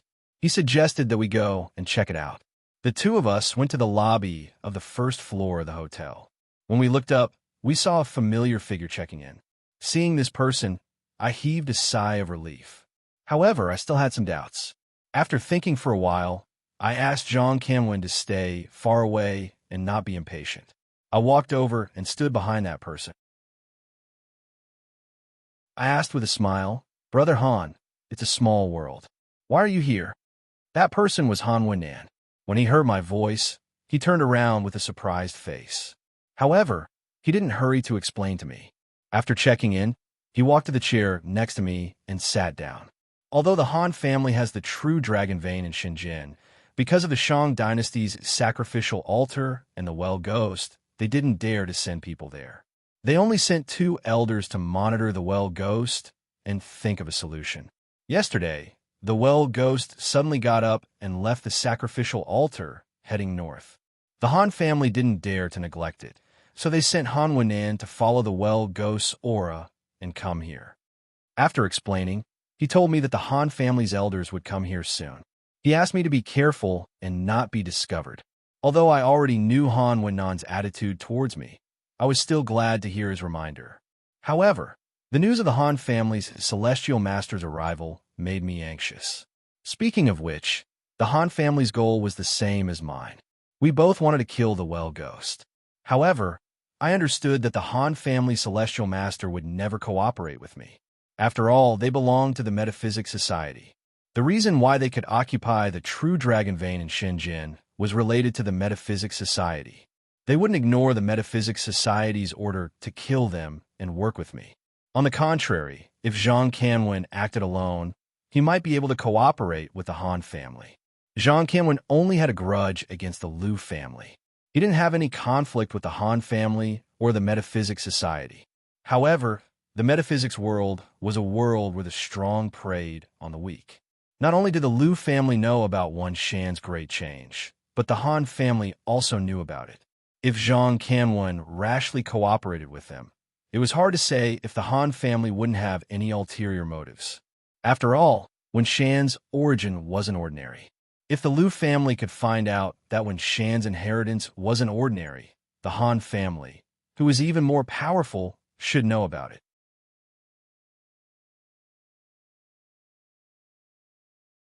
Chapter 347. When I returned to my room, Zhang Canwen was already waiting for me. After hearing the news I brought back, Zhang Canwen frowned slightly before nodding. It's not strange that the Han family chased us all the way here. However, there's really no need to cooperate. Let the Han family do whatever they want to do. We don't need their help to do what we want to do. We can do it ourselves. He said it lightly, but I wasn't as calm. I shook my head. Their target is also the Jing Ghost. After entering the Royal Tomb ruins, it's very likely that we'll meet. Whether or not we can deal with the Jing Ghost is another matter. The Han family's celestial master definitely won't be polite to us. It's true that we don't need their help, but we can't let them block our way.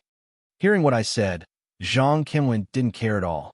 He revealed a mysterious smile. Don't worry, they won't block our way. I frowned. I didn't understand. Zhang Canwen was a little too confident. Although he had the Song of Righteousness and temporarily obtained the Celestial Master's power, There was still a gap between him and a real celestial master. Just as I was puzzled, Zhang Kanwen smiled and explained, "There are many mysterious places in the Yinshang royal tomb. Moreover, it can isolate spiritual senses. Even a celestial master in the realm of celestial master is like a mortal in there. Dao Qi can't go too far away from the body. As long as we avoid their line of sight, the Han family's celestial master won't be able to find us. Moreover, there are some dangerous places in the royal tomb that even a celestial master might not be able to avoid. When the time comes, even if the Han family's celestial master finds us, it's hard to say if he will have the energy to make a move." I was pleasantly surprised. So there was such a secret in the Yinshang royal tomb. I was relieved. The Han family's celestial master only followed the Jing ghost here. He definitely wouldn't know much about the Yinshang royal tomb. On Zhang Kanwen's side, since Wen Shan's lineage had left behind a method to deal with the Jing ghost, he would naturally leave behind various records in the Yinshang royal tomb. Since that was the case, there was no need to worry about the Han family. Just like what Zhang Kanwen said, we just had to focus on our own matters. Originally, I wanted to wait for Zhang Kanwen to make up his mind before informing Han Wen'an. However, since Zhang Kanwen didn't have any intention of cooperating with me, I didn't go to look for him. Instead, I stayed in my room and meditated. I didn't know when the heavenly master of the Han family would come. To avoid danger, I didn't go out for the next few days. I stayed in my room and tried to refine the large amount of qi I had absorbed earlier. At this moment, my cultivation had stabilized at glorious knowledge 4-star realm. I still had leftover shaman energy from the Tai Sui corpse. Based on my estimations, once I refined the shaman energy, I might reach glorious knowledge 5-star realm. There seemed to be only a slight difference between 4 stars and 5 stars, but in reality, once one reached 5 stars of glorious memory, they would officially have glorious memory late-stage cultivation. It was not something that 4 stars of glorious memory could compare to. 3 days later, more than half of the shaman energy in my body had been digested, and I was getting closer and closer to the glorious consciousness later stage. Just at that moment, a knock on the door interrupted my cultivation. I was slightly displeased. I used my spiritual sense to check outside the door. After realizing that it was Han Wen'an, I stopped refining my shaman energy and stood up. I opened the door and welcomed Han Wen'an in. The moment I entered, Han Wen'an didn't wait for me to speak and quickly said to me, "Zhou Yi, my second uncle and fourth uncle are already here. They're staying next to me. You have to be careful for the next few days. Don't expose yourself. The heavenly master of the Han family is already here." I looked at Han Wen'an and felt touched. I quickly nodded. "Thank you, Big Brother Han. I will be careful." Han Wen'an heaved a sigh of relief after getting my guarantee. However, he quickly sighed. "My Han family came here to eliminate the well ghost. Actually, you don't have to participate in this mess at all. My Han family can do it for you. Even if my Han family can't handle it, there's still Zhang Kanwen. Zhou Yi, forgive me for speaking bluntly. There's no use for you to stay here. You have to risk being discovered by my Han family's heavenly master at all times. It's better for you to leave." What he said was reasonable. If I hadn't listened to Zhang Kanwen's introduction of the internal situation of the Yinshang Royal Mausoleum, I would definitely have seriously considered it. However, now that I knew that the Heavenly Master couldn't do anything to me after entering the Royal Mausoleum, I naturally didn't have the slightest bit of fear. Moreover, I really wanted to see the well ghost again to understand why he had touched my cheek so strangely. I once again expressed my gratitude to Han Wen'an, but I didn't mention a single word about him leaving.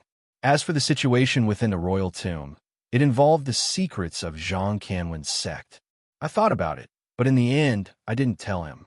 After leaving with Han Wen'an, I went to close the door. Just as I was about to return to continue cultivating, there was another knock on the door. I was stunned. I thought that Han Wen'an had forgotten something and had returned. I didn't pay much attention to it, but subconsciously used my spiritual sense to look outside. The result shocked me. I couldn't see anything outside. In such a situation, it was either that the person outside was wary of me and could hide, or that their cultivation was much higher than mine and I wouldn't be able to discover them. However, only Zhang Kanwen and Han Wenin knew that I was here. Although Zhang Kanwen's cultivation was higher than mine, it wasn't so high that I couldn't discover him. As for Han Wenan's cultivation, it was needless to mention that I had been suppressing him. If it wasn't the two of them, who else could it be? My heart raced. The worst-case scenario was that the Han family's heavenly master had secretly followed Han Wenan to this place. Thinking of this, I didn't dare to open the door. I looked around, gritted my teeth, and ran to the window. I was prepared to jump out of the window and escape. However, before I could take action, there was a sudden sound from the room's door. It was pushed open by someone. I was even more alarmed. Just as I was about to risk my life, I saw the person who had entered and was stunned on the spot. "Hi, a long time no see. How have you been?" A lazy figure asked me as he slowly walked in. When he reached me, he sat on the sofa and didn't look at me. He looked tired as he stretched his body. He looked very relaxed, as if he had returned to his own home. I couldn't help but smile. How could I still have the thought of escaping? I walked next to him and sat down. I turned to look at him, suppressing the excitement in my heart. "Nangong, you finally appeared. How's Yi Piampian now? And where's the fatty? Yi Piampian? Are they all right?" Nangong waved his hand impatiently. "They're all right. Yi Piampian has a high position in the Metaphysics Association. They wouldn't want to harm her. Your fatty friend will be in charge of the Tao of Divination in the future. My cheap senior brother, Zhenrongguan, won't allow the Metaphysics Association to do anything to him. Don't worry. As for you, how's Tao Wu? The taste of the night isn't bad, right?" As he spoke, he smiled vulgarly. When I heard what he said, I was shocked. Nangong knows Tao Wu, but when I asked Red Shadow in the Fire God Temple, she didn't know who Nangong was. How could this be? I had a strong doubt and couldn't help but ask Nangong about the secret. Nangong was stunned. The smile on his face disappeared, and he spread his hands. "This matter, I can't tell you for the time being. Tao Wu also knows me, but he doesn't know my current identity." After he said that, I understood that the name Nangong was probably an alias. This topic made us both silent. We didn't speak for a long time. I couldn't help but think of Red Shadow. Back then, I had promised her that I would go back at least once every 6 months. Calculating the time, it had been almost half a year since I last came out. After I dealt with the Jing Ghost, I would go to the Fire God Temple again. Just as I made up my mind, Nangong suddenly said to me, "This time, I'll go with you to the Yinshang Royal Tomb. Also, you have to be careful of Han Wenan. There's something wrong with this person." When I wanted to ask him why he wanted to go with us to the Yinshang Royal Tomb, I was stunned when I heard his last sentence. What did he say? There was something wrong with Han Wenan.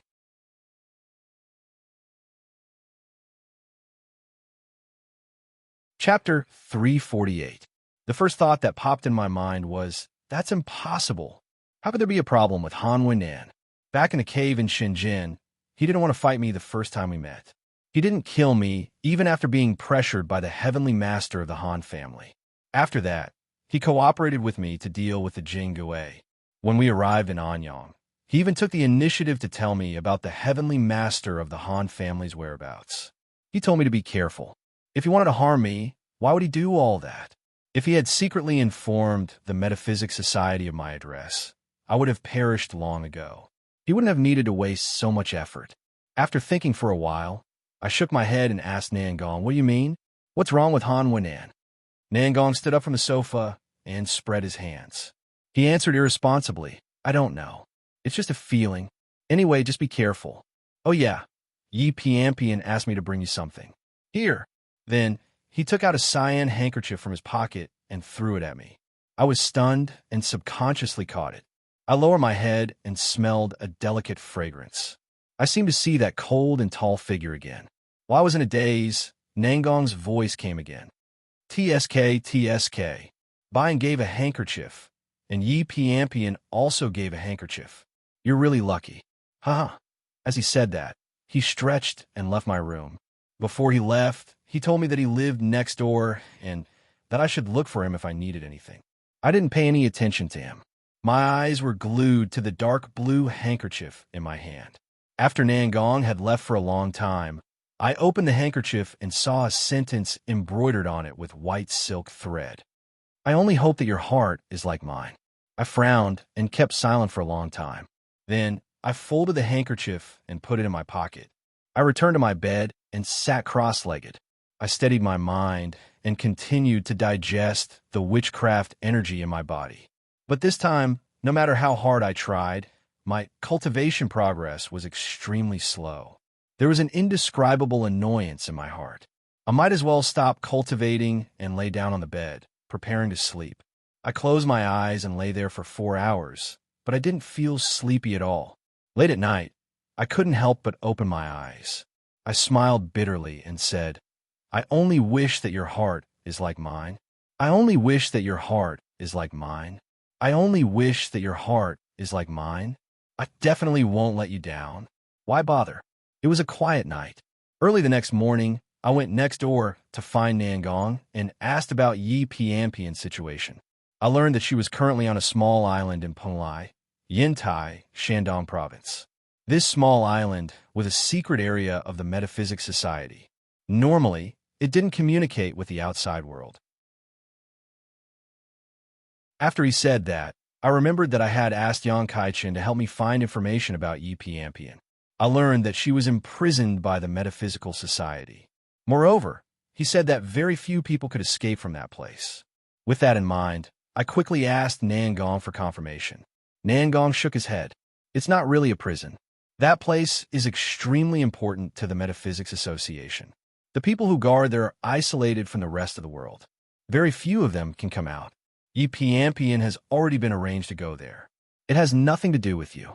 Even without you, she would have gone there sooner or later. After listening to his words, I was even more confused. However, I vaguely remembered the place where the Metaphysics Association kept the true dragon vein. The people there were also isolated from the rest of the world.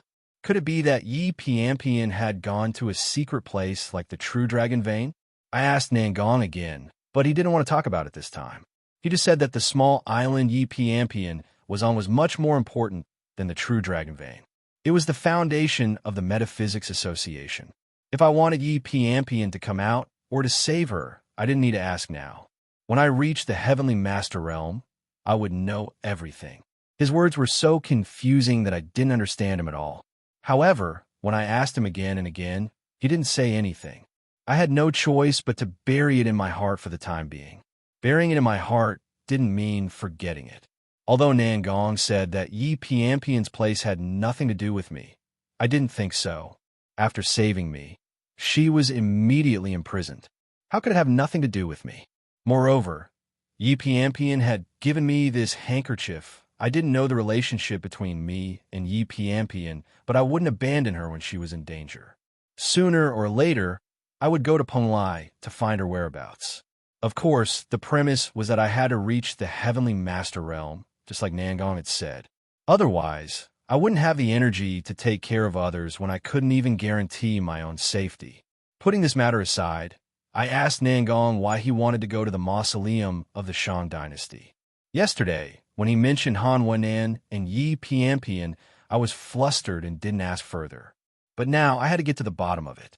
After all, I was just accompanying Zhang Canwen to the mausoleum of the Shang dynasty.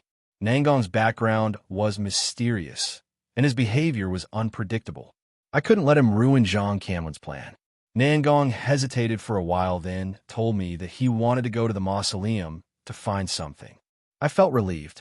As long as his purpose didn't conflict with Zhang Canwen's, it wouldn't be a big deal. After leaving Nangong's place, I went to find Zhang Canwen and told him about Nangong's trip. Zhang Canwen didn't know who Nangong was, but he trusted me a lot. He didn't ask anything and nodded in agreement. After everything was settled, the next day was the last day of the second lunar month. We also chose that day to depart. The mausoleum of the Shang dynasty wasn't big, but it wasn't easy to find the place for the spring sacrifice. We had to stay for one day to search for it. Before leaving, I contacted Han Wenan and confirmed that the Han family wouldn't enter the mausoleum until the first day of the third lunar month.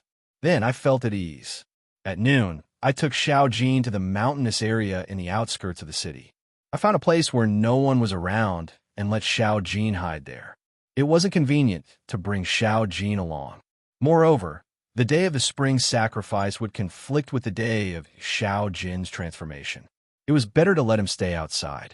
After settling Xiao Jin down, I told him several times not to run around and to wait for me. When Xiao Jin became impatient, I left alone. When I returned to the hotel, it was around dusk. We met up with the others.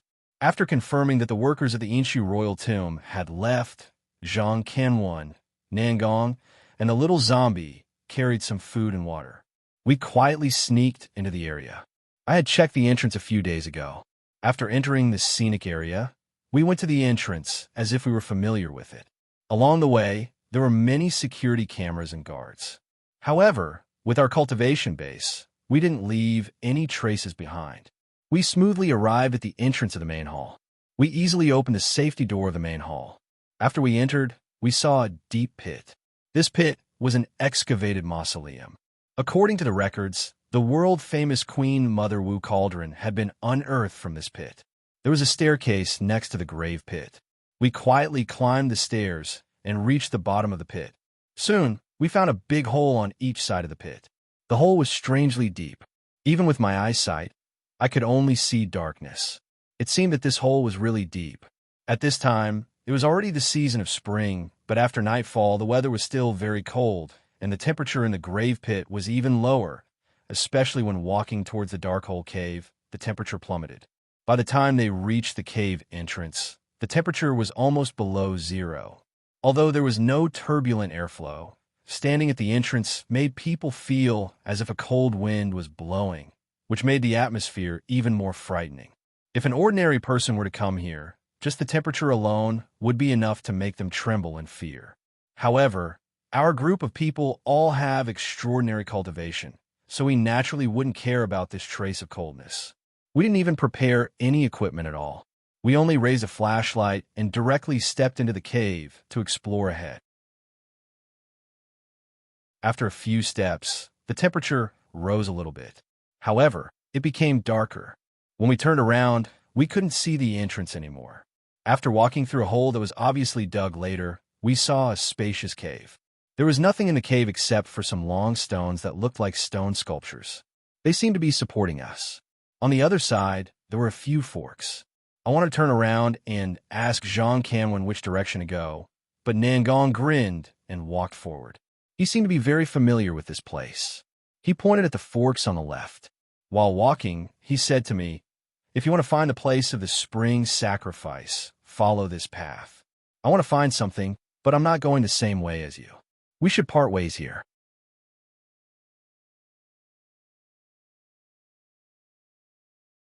Chapter 349.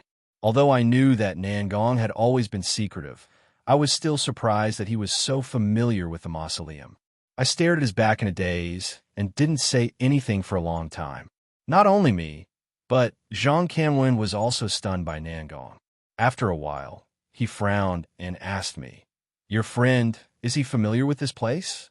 I shook my head and smiled wryly. "I'm not sure, but he's walking a different path.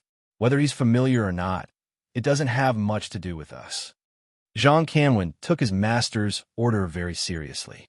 Although he didn't say it out loud, I knew that the Han family sudden addition had put a lot of pressure on him. Now that Nangong, who seemed to be very familiar with the mausoleum, had suddenly appeared, it was inevitable that he would overthink things. What I said was also a bit of an explanation. Zhang Qianwen nodded, accepting my explanation. He lifted his feet and walked to the leftmost fork. I brought the little zombie and followed behind him. As we walked, I thought about Nangong's purpose for coming here. This guy had purposely approached me before I started learning Taoism. Every time he appeared, he either saved me or advised me to practice witchcraft energy. I already knew that he was most likely the remnant of the witch tribe that the Metaphysics Society had mentioned. Moreover, he was different from me. I had only started practicing Taoism halfway, but he was most likely a true witch tribe. Could it be that his visit to the mausoleum was related to his identity as a witch tribe member? While I was making wild guesses, I quickly followed Zhang Qianwen and entered the depths of the fork. This fork deviated to the left. After walking for about 30 meters, the narrow and low tunnel suddenly disappeared, and the surroundings became open. The flashlight in my hand could only illuminate the surroundings. However, with my strong eyesight, I could clearly see the surroundings in the darkness. This was a large hall that was more than 10 meters wide. Compared to the simple cave outside the tunnel, this hall was much bigger, and more importantly, more exquisite. There were more than 10 long stone carvings erected around the hall. On top of them were some human figures. Although I couldn't see them clearly in the darkness, it didn't stop me from feeling their exquisiteness. In addition, there were all kinds of tables, chairs, boxes, and cabinets in the hall. They were all carved from stone and looked simple and heavy. The outside of them was carved with fine patterns. Although a small part of them was broken, most of them were well preserved. I clicked my tongue in admiration. If these were artifacts from the Shang dynasty, they had been preserved for 3,000 to 4,000 years. I wondered what kind of material these stones were made of. They were so durable. While I was observing the surrounding scenery, Zhang Qinwen also stopped in his tracks. He didn't look around randomly like I did. Instead, his gaze was fixed in front of him. His eyes flickered with light. It was obvious that he was calculating something. I followed his gaze and realized that there were a few more tunnels in front of us. It was obvious that he was looking for the path to the spring offering ground. I couldn't help him with this matter, so I simply walked to the nearest artifact and observed it. It was an item that looked like a chest in the future. It was made of stone, and the outside was carved with complicated patterns. There was a piece of paper on the top. I looked at it and saw that it was written in modern, simplified Chinese characters. It said, Shang Dynasty Stone Carving Suitcase Number 376. I was bewildered for a while before I reacted. This place should have been excavated by archaeologists. Perhaps it was inconvenient to move these stone carvings, or they weren't easy to preserve after they were taken out. I opened the suitcase, which was empty. However, there was a fingernail-sized shell lying quietly in the rightmost corner. I picked it up and played with it. While I was bored and was about to check the next stone carving, Zhang Qinwen finally stopped pondering. He pointed at the second tunnel from the left and said, "It should be this way. Let's go." I hurried to follow him with the little zombie. After a few steps into the tunnel, a stone wall appeared in front of us. It was a dead end. I wanted to ask Zhang Qinwen if he had taken us the wrong way, but he took the lead and said, "Zhou Yi, hold my hand." I was bewildered. Before I could react, Zhang Qinwen had already turned around. He held the little zombie with his left hand and extended his right hand to me. He explained, "This isn't a dead end. It's a mechanism. If we want to pass, we have to use a secret technique. Hold me. I'll take you two over." I understood what he meant. I awkwardly grabbed his arm. Then, Zhang Qinwen's mouth moved slightly and he chanted a few words. Then, I saw something the size of a book appear in front of his chest. Through his clothes, I could see a strong golden light. The golden light only appeared for about 5 seconds before it suddenly disappeared. It seemed to merge with Zhang Qinwen's body. At the same time, Zhang Qinwen's aura suddenly changed. The unique aura of a heavenly master that he had when he was facing Lu Qingyi appeared again. I suddenly reacted. Zhang Qinwen had used the power of the Song of Righteousness to temporarily enter the heavenly master's realm. I couldn't help but raise my head to look at the stone wall in front of me. What kind of mechanism is this? It requires a heavenly master's realm to pass through? While I was thinking, Zhang Qinwen grabbed me and the little zombie. He stomped his feet on the ground and leaped up. Although this tunnel was much larger than when we had entered from the outside, it was only about 3 meters high. If Zhang Qinwen jumped like that, his head would definitely hit the mountain wall. Not only him, but me and the little zombie would also suffer. However, I didn't have time to resist as my body was lifted up by him. Zhang Qinwen's current heavenly master power didn't allow me to resist at all. Just as I was about to scream, I didn't feel my head hit the mountain wall. I only felt as if I had hit a thin film. Then my body kept flying up. I hastily looked around and realized that I was in a spacious space without a single ray of light. With my cultivation base, I could roughly see that this was an extremely spacious space. It was even more spacious than the underground hall in Shenzhen, which was around 100 meters wide. Zhang Qianwen finally stopped his upward movement. He steadied his body in the air and slowly descended. After falling for dozens of meters, my feet shook and I finally felt the ground. After landing, Zhang Qianwen panted heavily. He hurriedly told me, "Protect me. I need to adjust my breathing for a while." Then he sat down cross-legged and suppressed his panting. He used his Taoist energy to adjust his body. After all, he had relied on an ancient book of the Song of Righteousness to enter the heavenly master's realm. It wasn't his own power. Just now, he had flown with the little zombie in me. I guess that his Taoist energy had been used up. The inside of a Shang dynasty's royal tomb was mysterious and strange. I didn't dare to be negligent. I asked the little zombie to guard the right side of Zhang Qianwen's body while I guarded the left side.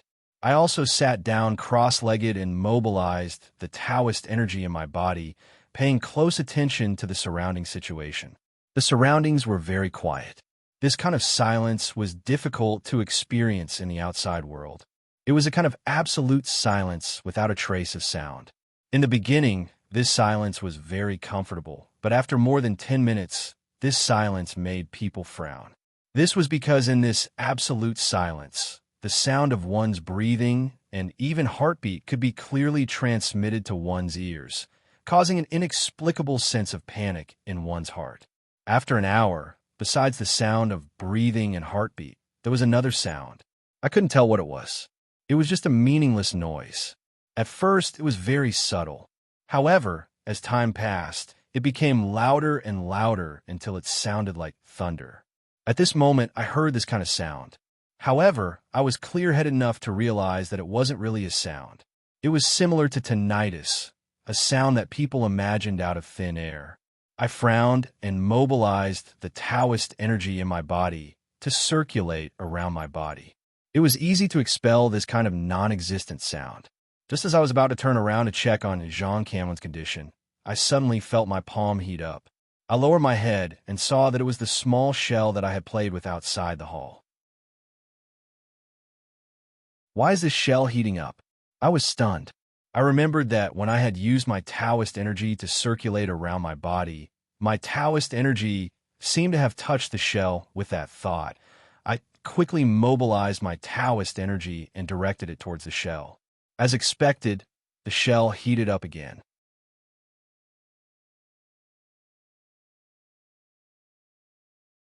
Chapter 350. I frowned. The first thought that popped up in my head was Nangong. No wonder he suddenly appeared and insisted on coming with me. It was most likely related to the connection between the shell and the shaman energy. Moreover, I recalled that in the cave where we had found the well ghost in Shenzhen, when Tianxiang had wanted to create the dragon vein 1,000 years ago, he had used the Shang dynasty's sacrificial ritual. I didn't think much about it when I was in Shenzhen. However, now that I thought about it, Prime Minister Wen didn't hesitate to summon the soul of the Shang dynasty's sacrificial ritual to create the dragon vein. He had even hastily built such a big cave. From this, it was easy to guess that Prime Minister Wen had no other choice. In other words, the Shang dynasty's sacrificial ritual was the only way to create the dragon vein. I lowered my head to look at the shell in my hand. I suddenly understood. The method to create the dragon vein was the conversion between shaman energy and Taoist energy. If the Shang dynasty's sacrificial ritual was the only method, it was possible that the battle between shaman energy and Taoist energy had started in the Shang dynasty. It was also possible that one of them had appeared in the world for the first time in the Shang dynasty. Moreover, it wasn't hard to guess the details. After all, the sacrificial ritual in the cave in Shenzhen had turned the Tai Sui into the true dragon vein. In other words, it had turned the shaman energy into Taoist energy.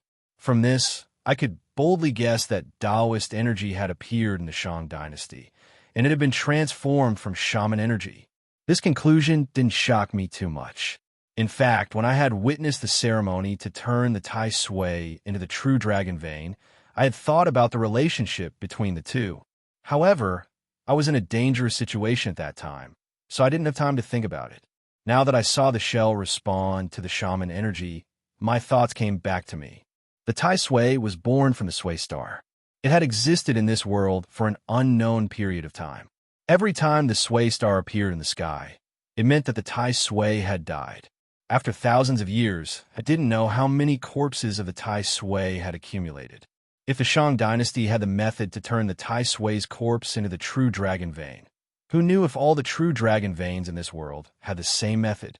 The more I thought about it, the more shocked I became. If that was the truth, then there seemed to be a reason for the battle of witchcraft.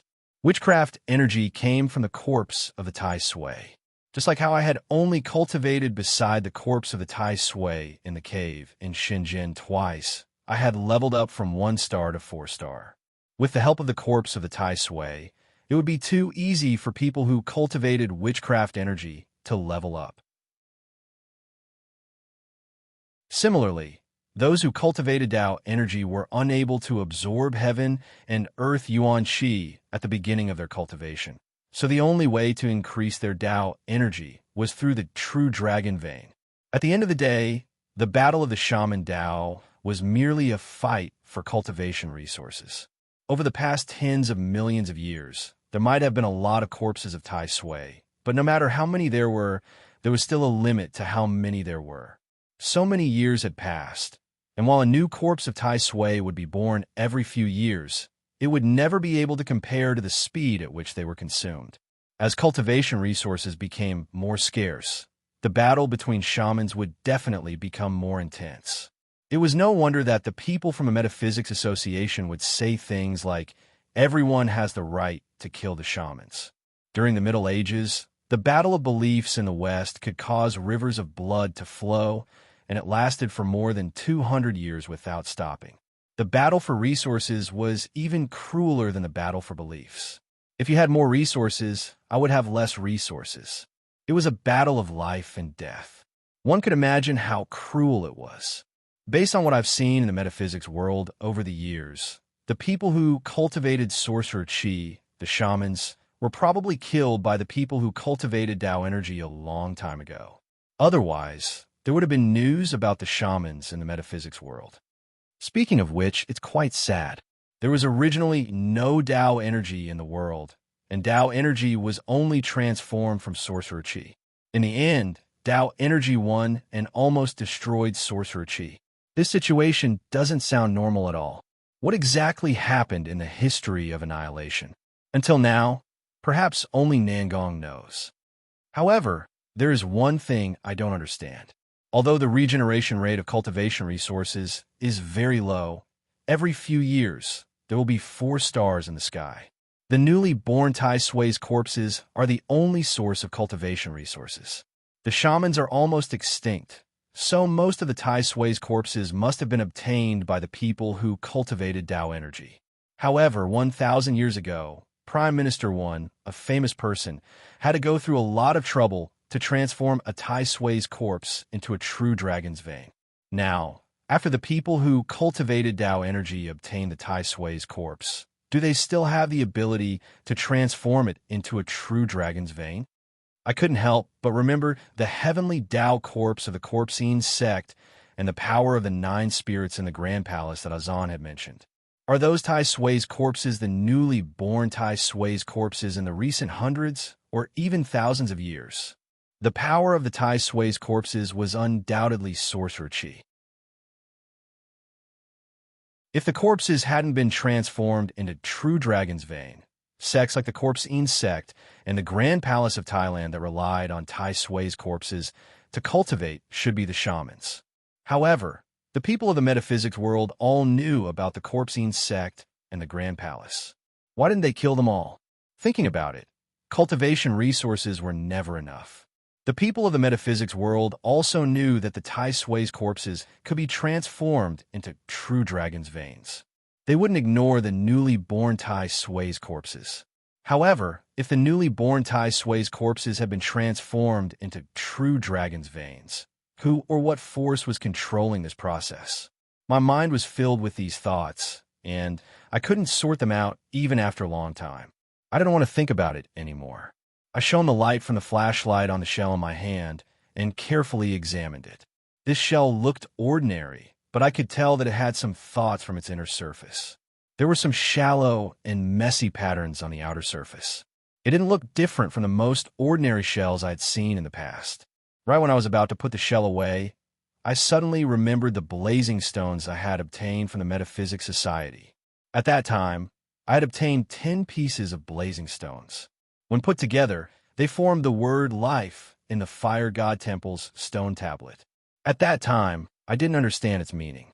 It wasn't until the day of the solar eclipse when Nangong and Yi Piampian saved me that I felt the word life on the blazing stones emit a dazzling light. After that, I carefully examined the 10 pieces of blazing stones. However, from then on, the word life on the blazing stones dimmed a lot. There was only a very shallow mark left, as if it didn't exist at all. At that time, I had a guess that the word life contained some kind of power. However, after I was sent to the Fire God Temple from the capital, the power on it had been used up. That was why I didn't pay much attention to the blazing stones. The reason why I remember the word life was because of the light patterns on the shell. They looked very similar to the life character on the blazing stones. I quickly took out the remaining blazing stones and compared them to the light from the flashlight. I found that they were exactly the same. This discovery caused me to sink into another mystery. Grandpa Li was a core member of the Metaphysics Association. One could imagine his position in the battle of witchcraft. However, not only did he not make a move at the back mountain of the Metaphysics Association, the blazing stones that saved my life were most likely sent to me by him. Why was that? Also, Yi Piampian and Yi Maolon looked exactly the same. It was impossible that they weren't related. However, one of them was in the Metaphysics Association, while the other was with Nangong. Was Grandpa Li a friend or a foe? What was his attitude towards the witches? Just as I was lost in my thoughts, I suddenly heard a cough. I quickly turned around and saw that Zhang Canwen had woken up from his meditation. Temporarily suppressing my chaotic thoughts, I whispered to Zhang Canwen, "How are you feeling? Do you feel better?" Zhang Canwen's complexion was much rosier. He nodded. "I used too much Tao energy. I've recovered." As soon as he said that, he stood up and looked around in the endless darkness. He smiled. "We've finally entered the real Yinshang Royal Mausoleum." I frowned. "The real Yinshang Royal Mausoleum?" Zhang Kenwen nodded and smiled. "That's right. The Yinshang Royal Mausoleum in Yinshu has a circumference of 200 miles. It's just a small part of the periphery. The Shang dynasty was the dynasty that unified China. How could the Royal Mausoleum only cover such a small area? I suddenly understood. No wonder there was a stone wall in front of us when we reached the end of the tunnel. It turned out that there was a world inside. Thinking back to the method that Zhang Canwen had used to bring me in, I was afraid that not many people in the metaphysics world could see through the mystery and enter this place, let alone the scientific researchers. Just as I was about to ask Zhang Canwen about the next step of his plan, Zhang Canwen's expression suddenly changed. He frowned and said, "Someone's coming in. Let's hide."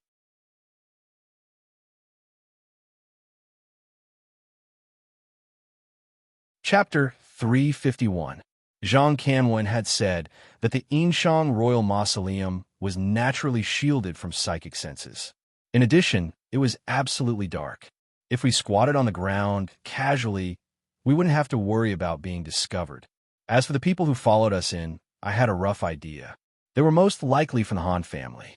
Although the Han family did not know this place, as well as Zhang Canwen. Since Zhang Canwen was able to enter, it was only normal for the Han family celestial master to find some clues and barge in. That's why I didn't feel strange at all. I just wanted to hide there and wait for the Han family's heavenly master to leave. Then we could move on our own. However, when I saw who it was, I was stunned. He wasn't from the Han family at all. The person who came in also held a strong flashlight in his hand. In this pitch-black environment, the light was exceptionally clear. Although the figures behind the bright light were dim, I could still see their faces clearly with my eyesight. There were a total of 6 people in this group, and all of them were dressed in Taoist robes. They were 6 Taoist priests. Furthermore, from the Taoist robes, it was obvious that these Taoist priests were from Mount Longhu's Celestial Master sect. Taoism's attire was very particular. In the scripture of Righteous Tao, the three caves Buddhist attire precepts, it was stated, one who has just entered Taoism wears a flat crown and yellow cape. Two who have just entered Taoism wears a lotus crown. Three who have just entered Taoism wears a yellow crown. Three who have just entered Taoism wears a yellow crown. Three who have just entered Taoism wears a yellow crown. For who have just entered Taoism wears a green crown. Five who have just entered Taoism wears a yellow crown. Six who have just entered Taoism wears a brown cape with purple muslin inside, wears a flying blue skirt, and wears a lotus crown. Seven who have just entered the three caves wears a robe of the upper clear lineage with 9 colors added to it, looks like 5-colored clouds, wears a mountain and river robe, and wears a primeval crown. Knowing that there are heavenly men and heavenly women, jade boys and jade girls to serve and protect you, you must not be rude. The heavens revere you, the demons are restrained, you are encouraged. This paragraph was the dress code of the Taoists of the Celestial Master sect. Among them, those who had just entered the Taoist sect were ordinary people, and from the second rank onwards, those who wore a lotus crown and a yellow dress were similar to the Earth Master Dragon seeking realm and metaphysics. So on and so forth. The fourth rank Taoist was the Glorious Knowledge realm, which was the early stage of glorious knowledge, and the fifth rank Profound Insight realm was the middle stage of glorious knowledge. Back then, Chun Yangting, the hall master of the mysterious altar hall of Mount Longhu, was a fifth-rank Profound Insight Taoist. All the way to the seventh rank of a three-holes lecturer was the Heavenly Master realm. He was dressed in the robes of the prime, clear lineage, with 9 colors added to it. He wore a primordial crown, and his sleeves were embroidered with mountains and rivers. He wore a pair of lion head boots and held an ivory jade tablet in his hand. Of the 6 Taoists who entered, 3 of them were dressed like this. The remaining 3 were also grade 6 Taoists wearing purple dresses and lotus crowns. 3 celestial masters from the Celestial Masters sect came all of a sudden, and all 3 of them were at the late stage of glorious memory. I was inwardly shocked. I turned to look at Zhang Canwen and saw that he also had a shocked expression. His brows were tightly furrowed. It was obvious that he didn't know what was going on either. We came here with the Han family for the sake of the well ghost. But what does this have to do with Mount Longhu? Why did they interfere? Could it be that Chun Yangting had informed Mount Longhu about what happened in Shenzhen before he died? If that was the case, Mount Longhu would have gone straight to Shenzhen or the Han family. Why would they come here? Moreover, these 6 Taoists were all wearing Taoist robes, which was strange. Although the Heavenly Master sect was particular about their attire, they would only wear it during important ceremonies. Usually, no matter if they were grade 1 Taoists or grade 7 Heavenly Master Taoists, they would wear Taoist attire, such as a silk robe, 5 mountains crown, and cloud socks, and 10 square shoes. There was no reason for them to wear Taoist attire to stroll around. What do they want to do here? Soon, 3 of the 6 Taoists from Mount Longhu sat down cross-legged with haggard faces. They began to meditate and adjust their breathing. It seemed they had consumed a lot of energy when they had just entered this place. As for the other 3 Taoist priests in the later stage of glorious consciousness realm, they stood guard beside the 3 Taoist priests. While protecting them, they raised the strong flashlights in their hands and scanned the surrounding terrain. They were quite far from us, so I could see clearly with the help of their flashlights. That was why I wasn't worried that they would see us. However, if the 3 Taoists woke up, it would be troublesome since we were so close to them. I turned to Zhang Canwen and gestured for him to retreat. Zhang Canwen nodded and agreed with me. I called the little zombie, and the 3 of us quietly retreated. We didn't talk along the way. Zhang Canwen chose a direction and used his clothes to wrap the flashlight. With the help of the dim light, he led us forward. After walking for about 500 meters, a row of square stones appeared in front of us. Each stone was 2 meters square, and they were arranged in a straight line. Zhang Canwen pointed at the back of the stones, and then quickly led us to hide behind the stones. After hiding behind the stones, I craned my neck to look at the Taoists from Mount Longhu. This time, I could only see a blurry mass of light.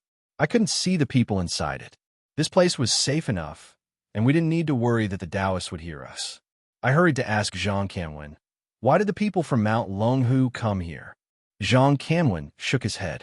It can't be because of the well ghost. It seems that we made a mistake. I'm afraid that something else will happen during the spring sacrifice day in the royal tomb. I nodded. If Mount Longhu had such a big formation, it was obvious that something important had happened. It was already troublesome enough that the Han family was involved. Now that Mount Longhu had come, I was afraid that our operation wouldn't be smooth. After a moment of silence, I asked Zhang Kanwen, what should we do next? Should we go and find the well ghost? Zhang Kanwen hesitated for a while, then shook his head. The well ghost will eventually go to the spring sacrifice day. The Han family's target is also there. I'm afraid that the Taoists from Mount Longhu will also go there. If we go there first, we'll be easily discovered. Why don't we hide here and see what's going on? This place is the only way to the spring sacrifice day. Perhaps we can hear some useful information when they pass by. He had made his decision, so I didn't have any reason to object. I sat cross-legged next to the square stone and rested while watching the people from Mount Longhu. The time it took for the three heavenly masters to adjust their breathing was shorter than Zhang Kanwen's. Around half an hour later, they got up. Just like Zhang Kanwen had said, they walked toward us. Although I knew that the spirit consciousness couldn't leave the body in the royal tomb, when the six Taoists walked past me, I subconsciously held my breath. I was extremely nervous. However, the three heavenly masters didn't notice us. They walked forward while talking in low voices. They seemed to be very careful. Their voices were low and vague. I could only vaguely hear a few words or phrases like open, medicine, and you must get it. Then, the six Taoists hurried away. After the shadows around them disappeared into the darkness, I checked with Zhang Kanwen. What he had heard was similar to what I had heard. They didn't get anything valuable. After we finished our discussion, I asked Zhang Kanwen, do you want to go there now? He checked the time and hesitated for a while. It's still early for the spring sacrifice. It's best if we wait until the heavenly masters of the Han family show up. That way, we can avoid everyone. I nodded and didn't say anything. Around an hour later, there was another commotion from the entrance. When the people who had just entered had finished adjusting their breathing and were walking in that direction, I finally saw them clearly. It was the Han family. However, the situation was different from what I had imagined. There were more than 10 people in the Han family's group. To be precise, it wasn't the Han family's team. It was the Metaphysics Society's team. Han Wenan was in the team, and so was the heavenly master of the Han family I had met last time. However, besides them and a few unfamiliar faces, the Metaphysics Society's President Gu was also there. During the solar eclipse, 6 of the 10 heavenly masters who had besieged me at the back mountain of the Metaphysics Society were there. One of the 6 people was the head of the Liu family, Liu Ziyang. Zhang Kanwen and I exchanged glances again, our expressions becoming increasingly solemn. We kept silent and watched the people from the Metaphysics Society come closer. Then they walked in the direction that the Taoists from Mount Longhu had gone. When the group of people had almost disappeared, a flashlight suddenly shone behind them. It seemed that the person was casually checking the surroundings. However, under the light of the flashlight, I saw the face of the person walking at the back of the group. I was stunned, because that face seemed to be Liu Jinyang's.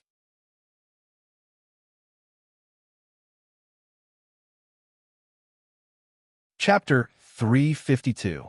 After the people from the Metaphysics Society had disappeared, I turned around and asked Zhang Kanwen, did you see Liu Jinyang? Zhang Kanwen was bewildered. He frowned and tried to recall. Then he shook his head. No, I didn't. I exhaled and felt that I was just being paranoid. Previously, Liu Jinyang had been attacked by a silver talisman that could rival the power of a heavenly master. That silver spear that was as thick as a bowl had pierced through his chest. Even an immortal wouldn't be able to survive. Just now, I only caught a glimpse of a person who looked somewhat similar to Liu Jinyang. The Liu family was a metaphysical family. Liu Jinyang had 4 brothers in his generation. Later on, He had many children. It wasn't strange to see someone who looked similar. After thinking it through, I put this matter aside. Jean Canwin and I started to discuss another problem that was making us nervous. What happened? Why did the people from Mount Longhu and the Metaphysics Society come? Moreover, why did they send such a big force? Jean Canwin was just like me. His face was bewildered. His previous confidence was gone. It made sense. The uncontrollable factor was the Han family's heavenly master. With the Han family's power, sending 3 or 4 heavenly masters at once was already the most they could do. Even if the environment here was the same as the outside world, Jean Canwin wouldn't be afraid because he had the ancient book of the Song of Righteousness. However, the number of heavenly masters from the Metaphysics Society and Mount Longhu added up to more than 10 people. How big could the Yinshang Royal Mausoleum be?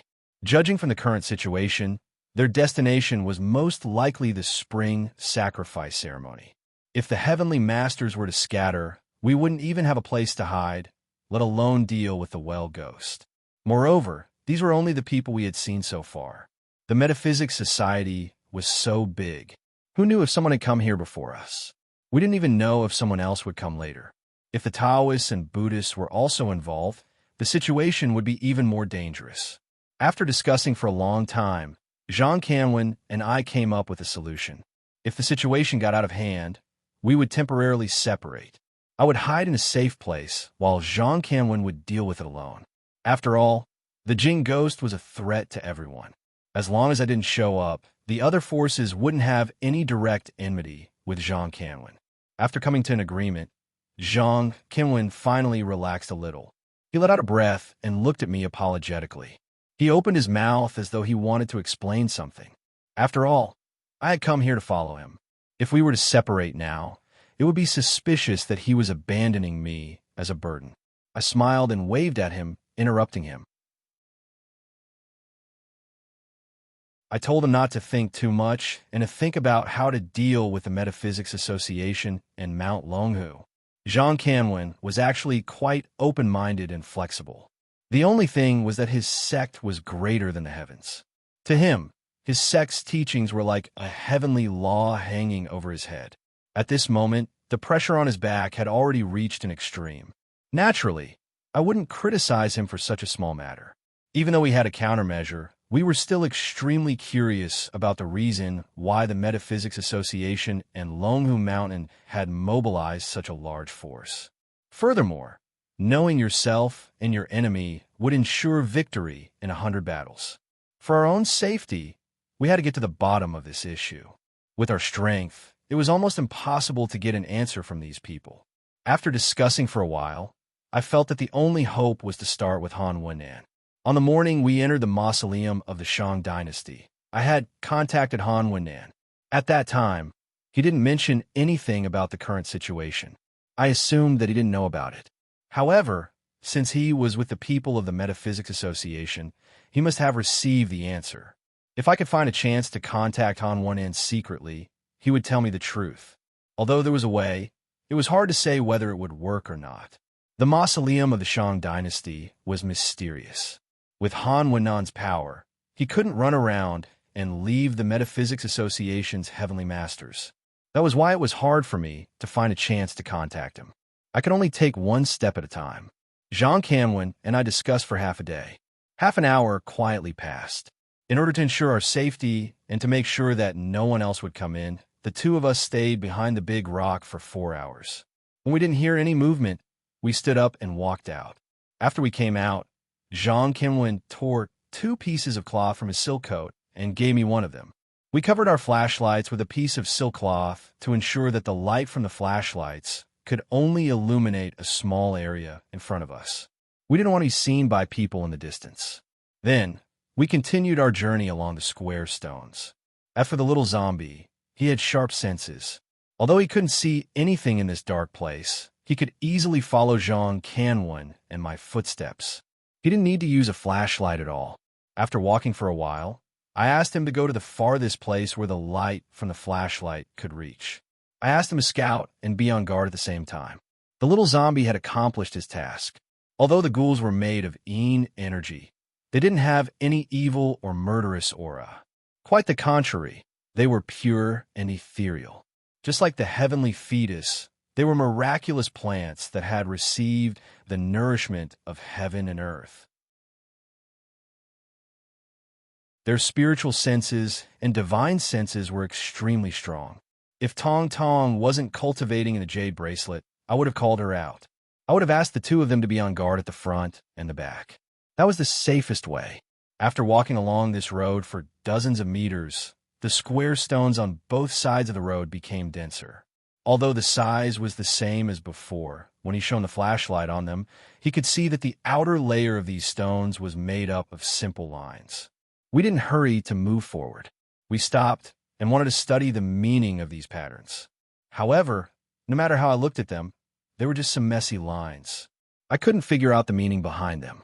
I even tried to connect the dots, but I couldn't associate these strange patterns with anything else. Begrudgingly, we had to give up on studying them and keep moving forward. Fortunately, as we moved forward, more and more lines appeared on the stones. After walking for around 100 meters, the lines on the stones had formed a complete pattern.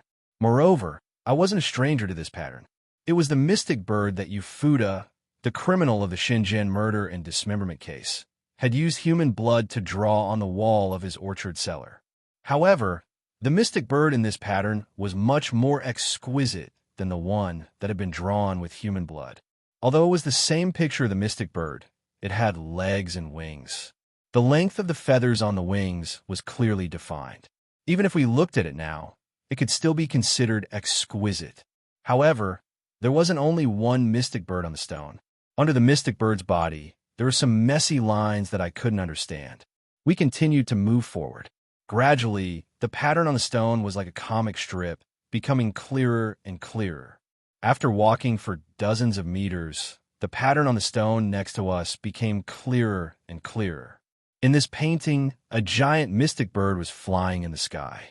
While it was flying, a giant white egg with many carvings fell from the sky and landed in the hands of a woman on the ground. The entire painting was exquisite and beautiful. The mystic bird's pattern was very detailed. Every feather on the bird was drawn. The whole thing was slender and graceful, looking mysterious and noble. The woman standing on the ground had her head lowered, so we couldn't see her face. Her body was small and indistinct. We could only see that she was wearing a long robe and was barefooted. However, after taking 2 or 3 steps forward, the pattern on the next stone was completely different. The mystic bird's figure suddenly disappeared, leaving only the woman on the entire rock. She was wearing the same long robe and barefooted. However, this time, the woman's body was magnified several times and looked much more exquisite. Not only her face, but even her long hair that reached the ground behind her was also drawn clearly. Her robe and other details weren't inferior to the mystic bird's. However, the giant white egg in her hands had disappeared. At the same time, her abdomen bulged. From the outline, it was exactly the same as the previous egg. What was more strange was that her abdomen wasn't covered at all. When I said it wasn't covered, I didn't mean her clothes. I meant her body. Her abdomen was transparent. I could see a layer of flesh on the outside, but the situation inside was also clear. It was hard to imagine how those rough lines could make her abdomen transparent. However, I could tell at a glance. Inside that transparent abdomen, I could see a naked child. This child wasn't standing upside down like a fetus. He was standing on one leg with a smile on his face. He seemed to be happily playing. Just like the woman, this child's drawing was exquisite and clear. Not only his face, but his silly smile was also vivid. However, I stared at the child's face and frowned for a long time. I had a strange feeling that this child's face was somewhat familiar.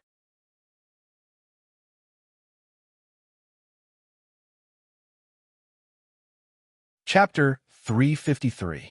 Looks similar to me? My heart jumped when I heard John Cameron's words. I finally understood why I felt that he was so familiar. Although people often look at themselves in the mirror, it was hard to remember how they looked. That was why when I saw the child, I didn't notice that he looked similar to me. Instead, it was Jean Cameron who noticed it first. I On the other hand, recalled a picture of myself when I was young. When Lu Xening used the power of the Heavenly Master to destroy my house.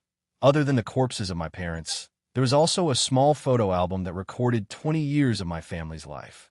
People from the countryside didn't have many opportunities to take photos.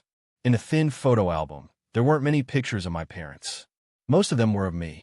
From childhood to adulthood, from the full moon to the souvenirs before I went to university, it covered a total of 18 years of my life before I went to university. Among them, there was a picture of my 100 sons. It was a 3-month-old child. His appearance had just started to grow. The dullness on his face had slowly disappeared, and he looked intelligent. As for me, maybe I was too naughty at that time. During the 100 sons, I didn't sit there obediently. Instead, I stood on the old-fashioned wooden chair in the countryside with one foot on the ground and the other curled up on the chair. I tried to climb out. I raised my head to look at the camera with a silly smile on my face. The me in the photo was almost the same as the child in the mural in front of me. No matter if it was the appearance, expression, or even the movements, it was the same person. That was why I felt so familiar. This discovery made me speechless for a long time. Jean Canwin studied the mural for a while.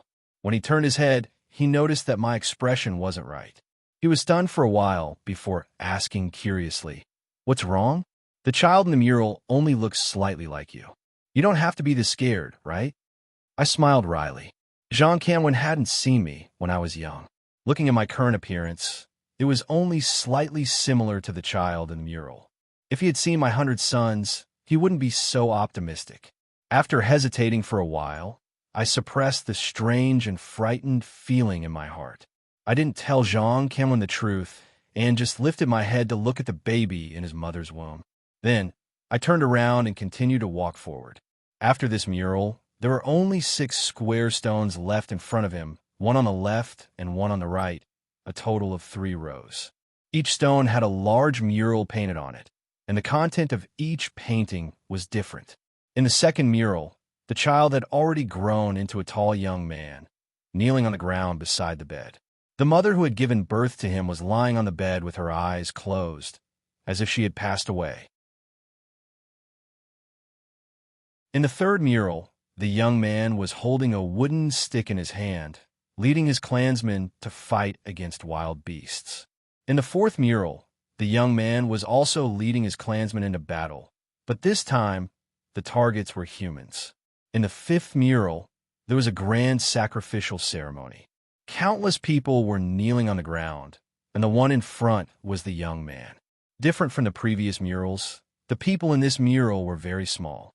Except for the young man in the front, who had drawn them a little more clearly, the others had only used a few strokes. We could barely see that they were humans kneeling on the ground. The reason why these people were drawn so small was to contrast the other person sitting cross-legged in front of the sacrificial altar. That person didn't kneel, but just sat there cross-legged. His body was so huge that he seemed to occupy the entire space in the mural. Compared to the people kneeling on the ground, this person was at least 100 times bigger. Besides this giant, there was a huge stone-shaped sacrificial altar next to him. Countless sacrificial items were placed on it. We could see whole cows, sheep, and even human corpses and skulls. After seeing this mural, Jean Canwin observed it for a long time. Then, he turned around and discussed with me whether the scenes recorded in this mural could foretell what we would see during the spring sacrifice. I absent-mindedly discussed with him while my eyes were focused on the giant sitting cross-legged in front of the sacrificial altar. I didn't know why, but the giant's appearance looked very rough in this meticulous mural. Besides the fact that he was a giant with a big body, I couldn't tell anything about his facial features. Even so, I felt strangely familiar with him. It was because I had seen a giant in real life. He was the Tai Sui. Was this giant sitting cross-legged in front of the sacrificial altar, the Tai Sui of the Shang dynasty? Compared to the other humans, his body seemed to be even bigger than Xiao Jin's. While I was thinking about this, Jean Canwin realized that he couldn't discuss anything with me. He didn't talk anymore. He took out his phone and took a picture of the mural. His action reminded me of something. I hurried to take out my phone and turn around. Starting from the mystic bird painting, I took pictures of the other 8 murals and saved them in my phone. When I took a picture of the last mural, I was surprised again. In this mural, the young man seemed to have become an emperor. He wore a complicated crown on his head, covering his forehead and even his eyes. He stood there sideways, and his clothes and posture were all very exquisite. Behind him were many of his people. They looked like they were kneeling toward the sky or lying on the ground. They had become corpses. He stood there with his left hand in front of his chest and his right hand raised high. He was holding a huge sword that was pointing at the sky. The body of the long sword was almost as wide as a person, and it was completely black in color. Within the body of the sword, one could vaguely see an ink-colored roaming dragon. The dragon's head was in the front, and the dragon's tail was in the back. It seemed to be roaring at the sky as its master raised the sword. Outside the sword was a thick layer of dark green light. This light didn't just cover the sword, but it also flew away. It looked like a cloud of dust that pierced the sky. At the end of the dark green light, the sky seemed to crack. From that hole, I could vaguely see a surging river and a big white stone door floating above the river. That stone door wasn't closed. Instead, it was cracked. The dragon sword in the young man's hand emitted a dark green light that pierced through the hole in the sky and shone on the door. It looked like the young man was trying to push the door open. The previous murals were very exquisite, but compared to this one, they were much rougher. In the last mural, not only was every inch of the figure holding the long sword extremely exquisite, but there were also many colorful paints on it. As a result, the huge long sword had a dragon on the inside and a dark green brilliance on the outside. From the inside to the outside, there were 3 layers stacked together, yet it could be perfectly reflected. I doubted that my current painting skills could reach this level. However, what shocked me the most was not the exquisite painting skills, but what was shown in the murals. First, it was the tall young man's appearance. In the previous murals, other than when he was a child, the young man only had his back. In the last mural, only his side profile was shown, and half of it was hidden under the huge crown. However, just by looking at his exposed cheeks and chin, I found a familiar feeling. In other words, when the young man grew up, he looked very similar to me, at least from what I could tell. Secondly, it was the dark green light that enveloped the sword. No matter how I looked at it, it was the same as shaman chi. From all the murals, the black bird's egg fell from the sky. The woman gave birth to a child. When the child grew up, he led his people to chase away wild beasts and fight against other tribes. Then he was crowned king. It was very likely to record the process of the Shang dynasty's establishment. The green light on the young man's sword proved that he was using shaman chi. This was completely different from my previous speculation. Previously, I thought that since the Shang dynasty's sacrificial ceremony could turn the Tai Sui's corpse into a true dragon's vein, it meant that the Shang dynasty was the culprit that ended the shaman chi. However, from the looks of it, the ancestor of the Shang dynasty was using shaman chi. Obviously, that wasn't the case.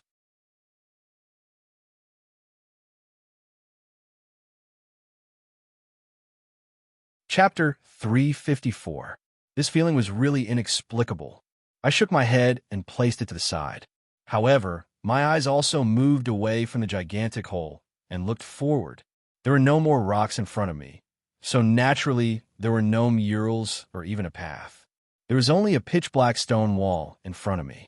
At this moment, Zhang Kanwen and the little zombie were standing next to the stone wall. They seemed to be studying something. I glanced at the mural in front of me again. After taking a few pictures with my phone, I lifted my foot and prepared to walk toward Zhang Kanwen. However, as I was about to walk, I hesitated and reached out to scratch the face of the young man in the mural a few times. The fact that the mural hadn't been destroyed after thousands of years proved that the material it was made of wasn't ordinary.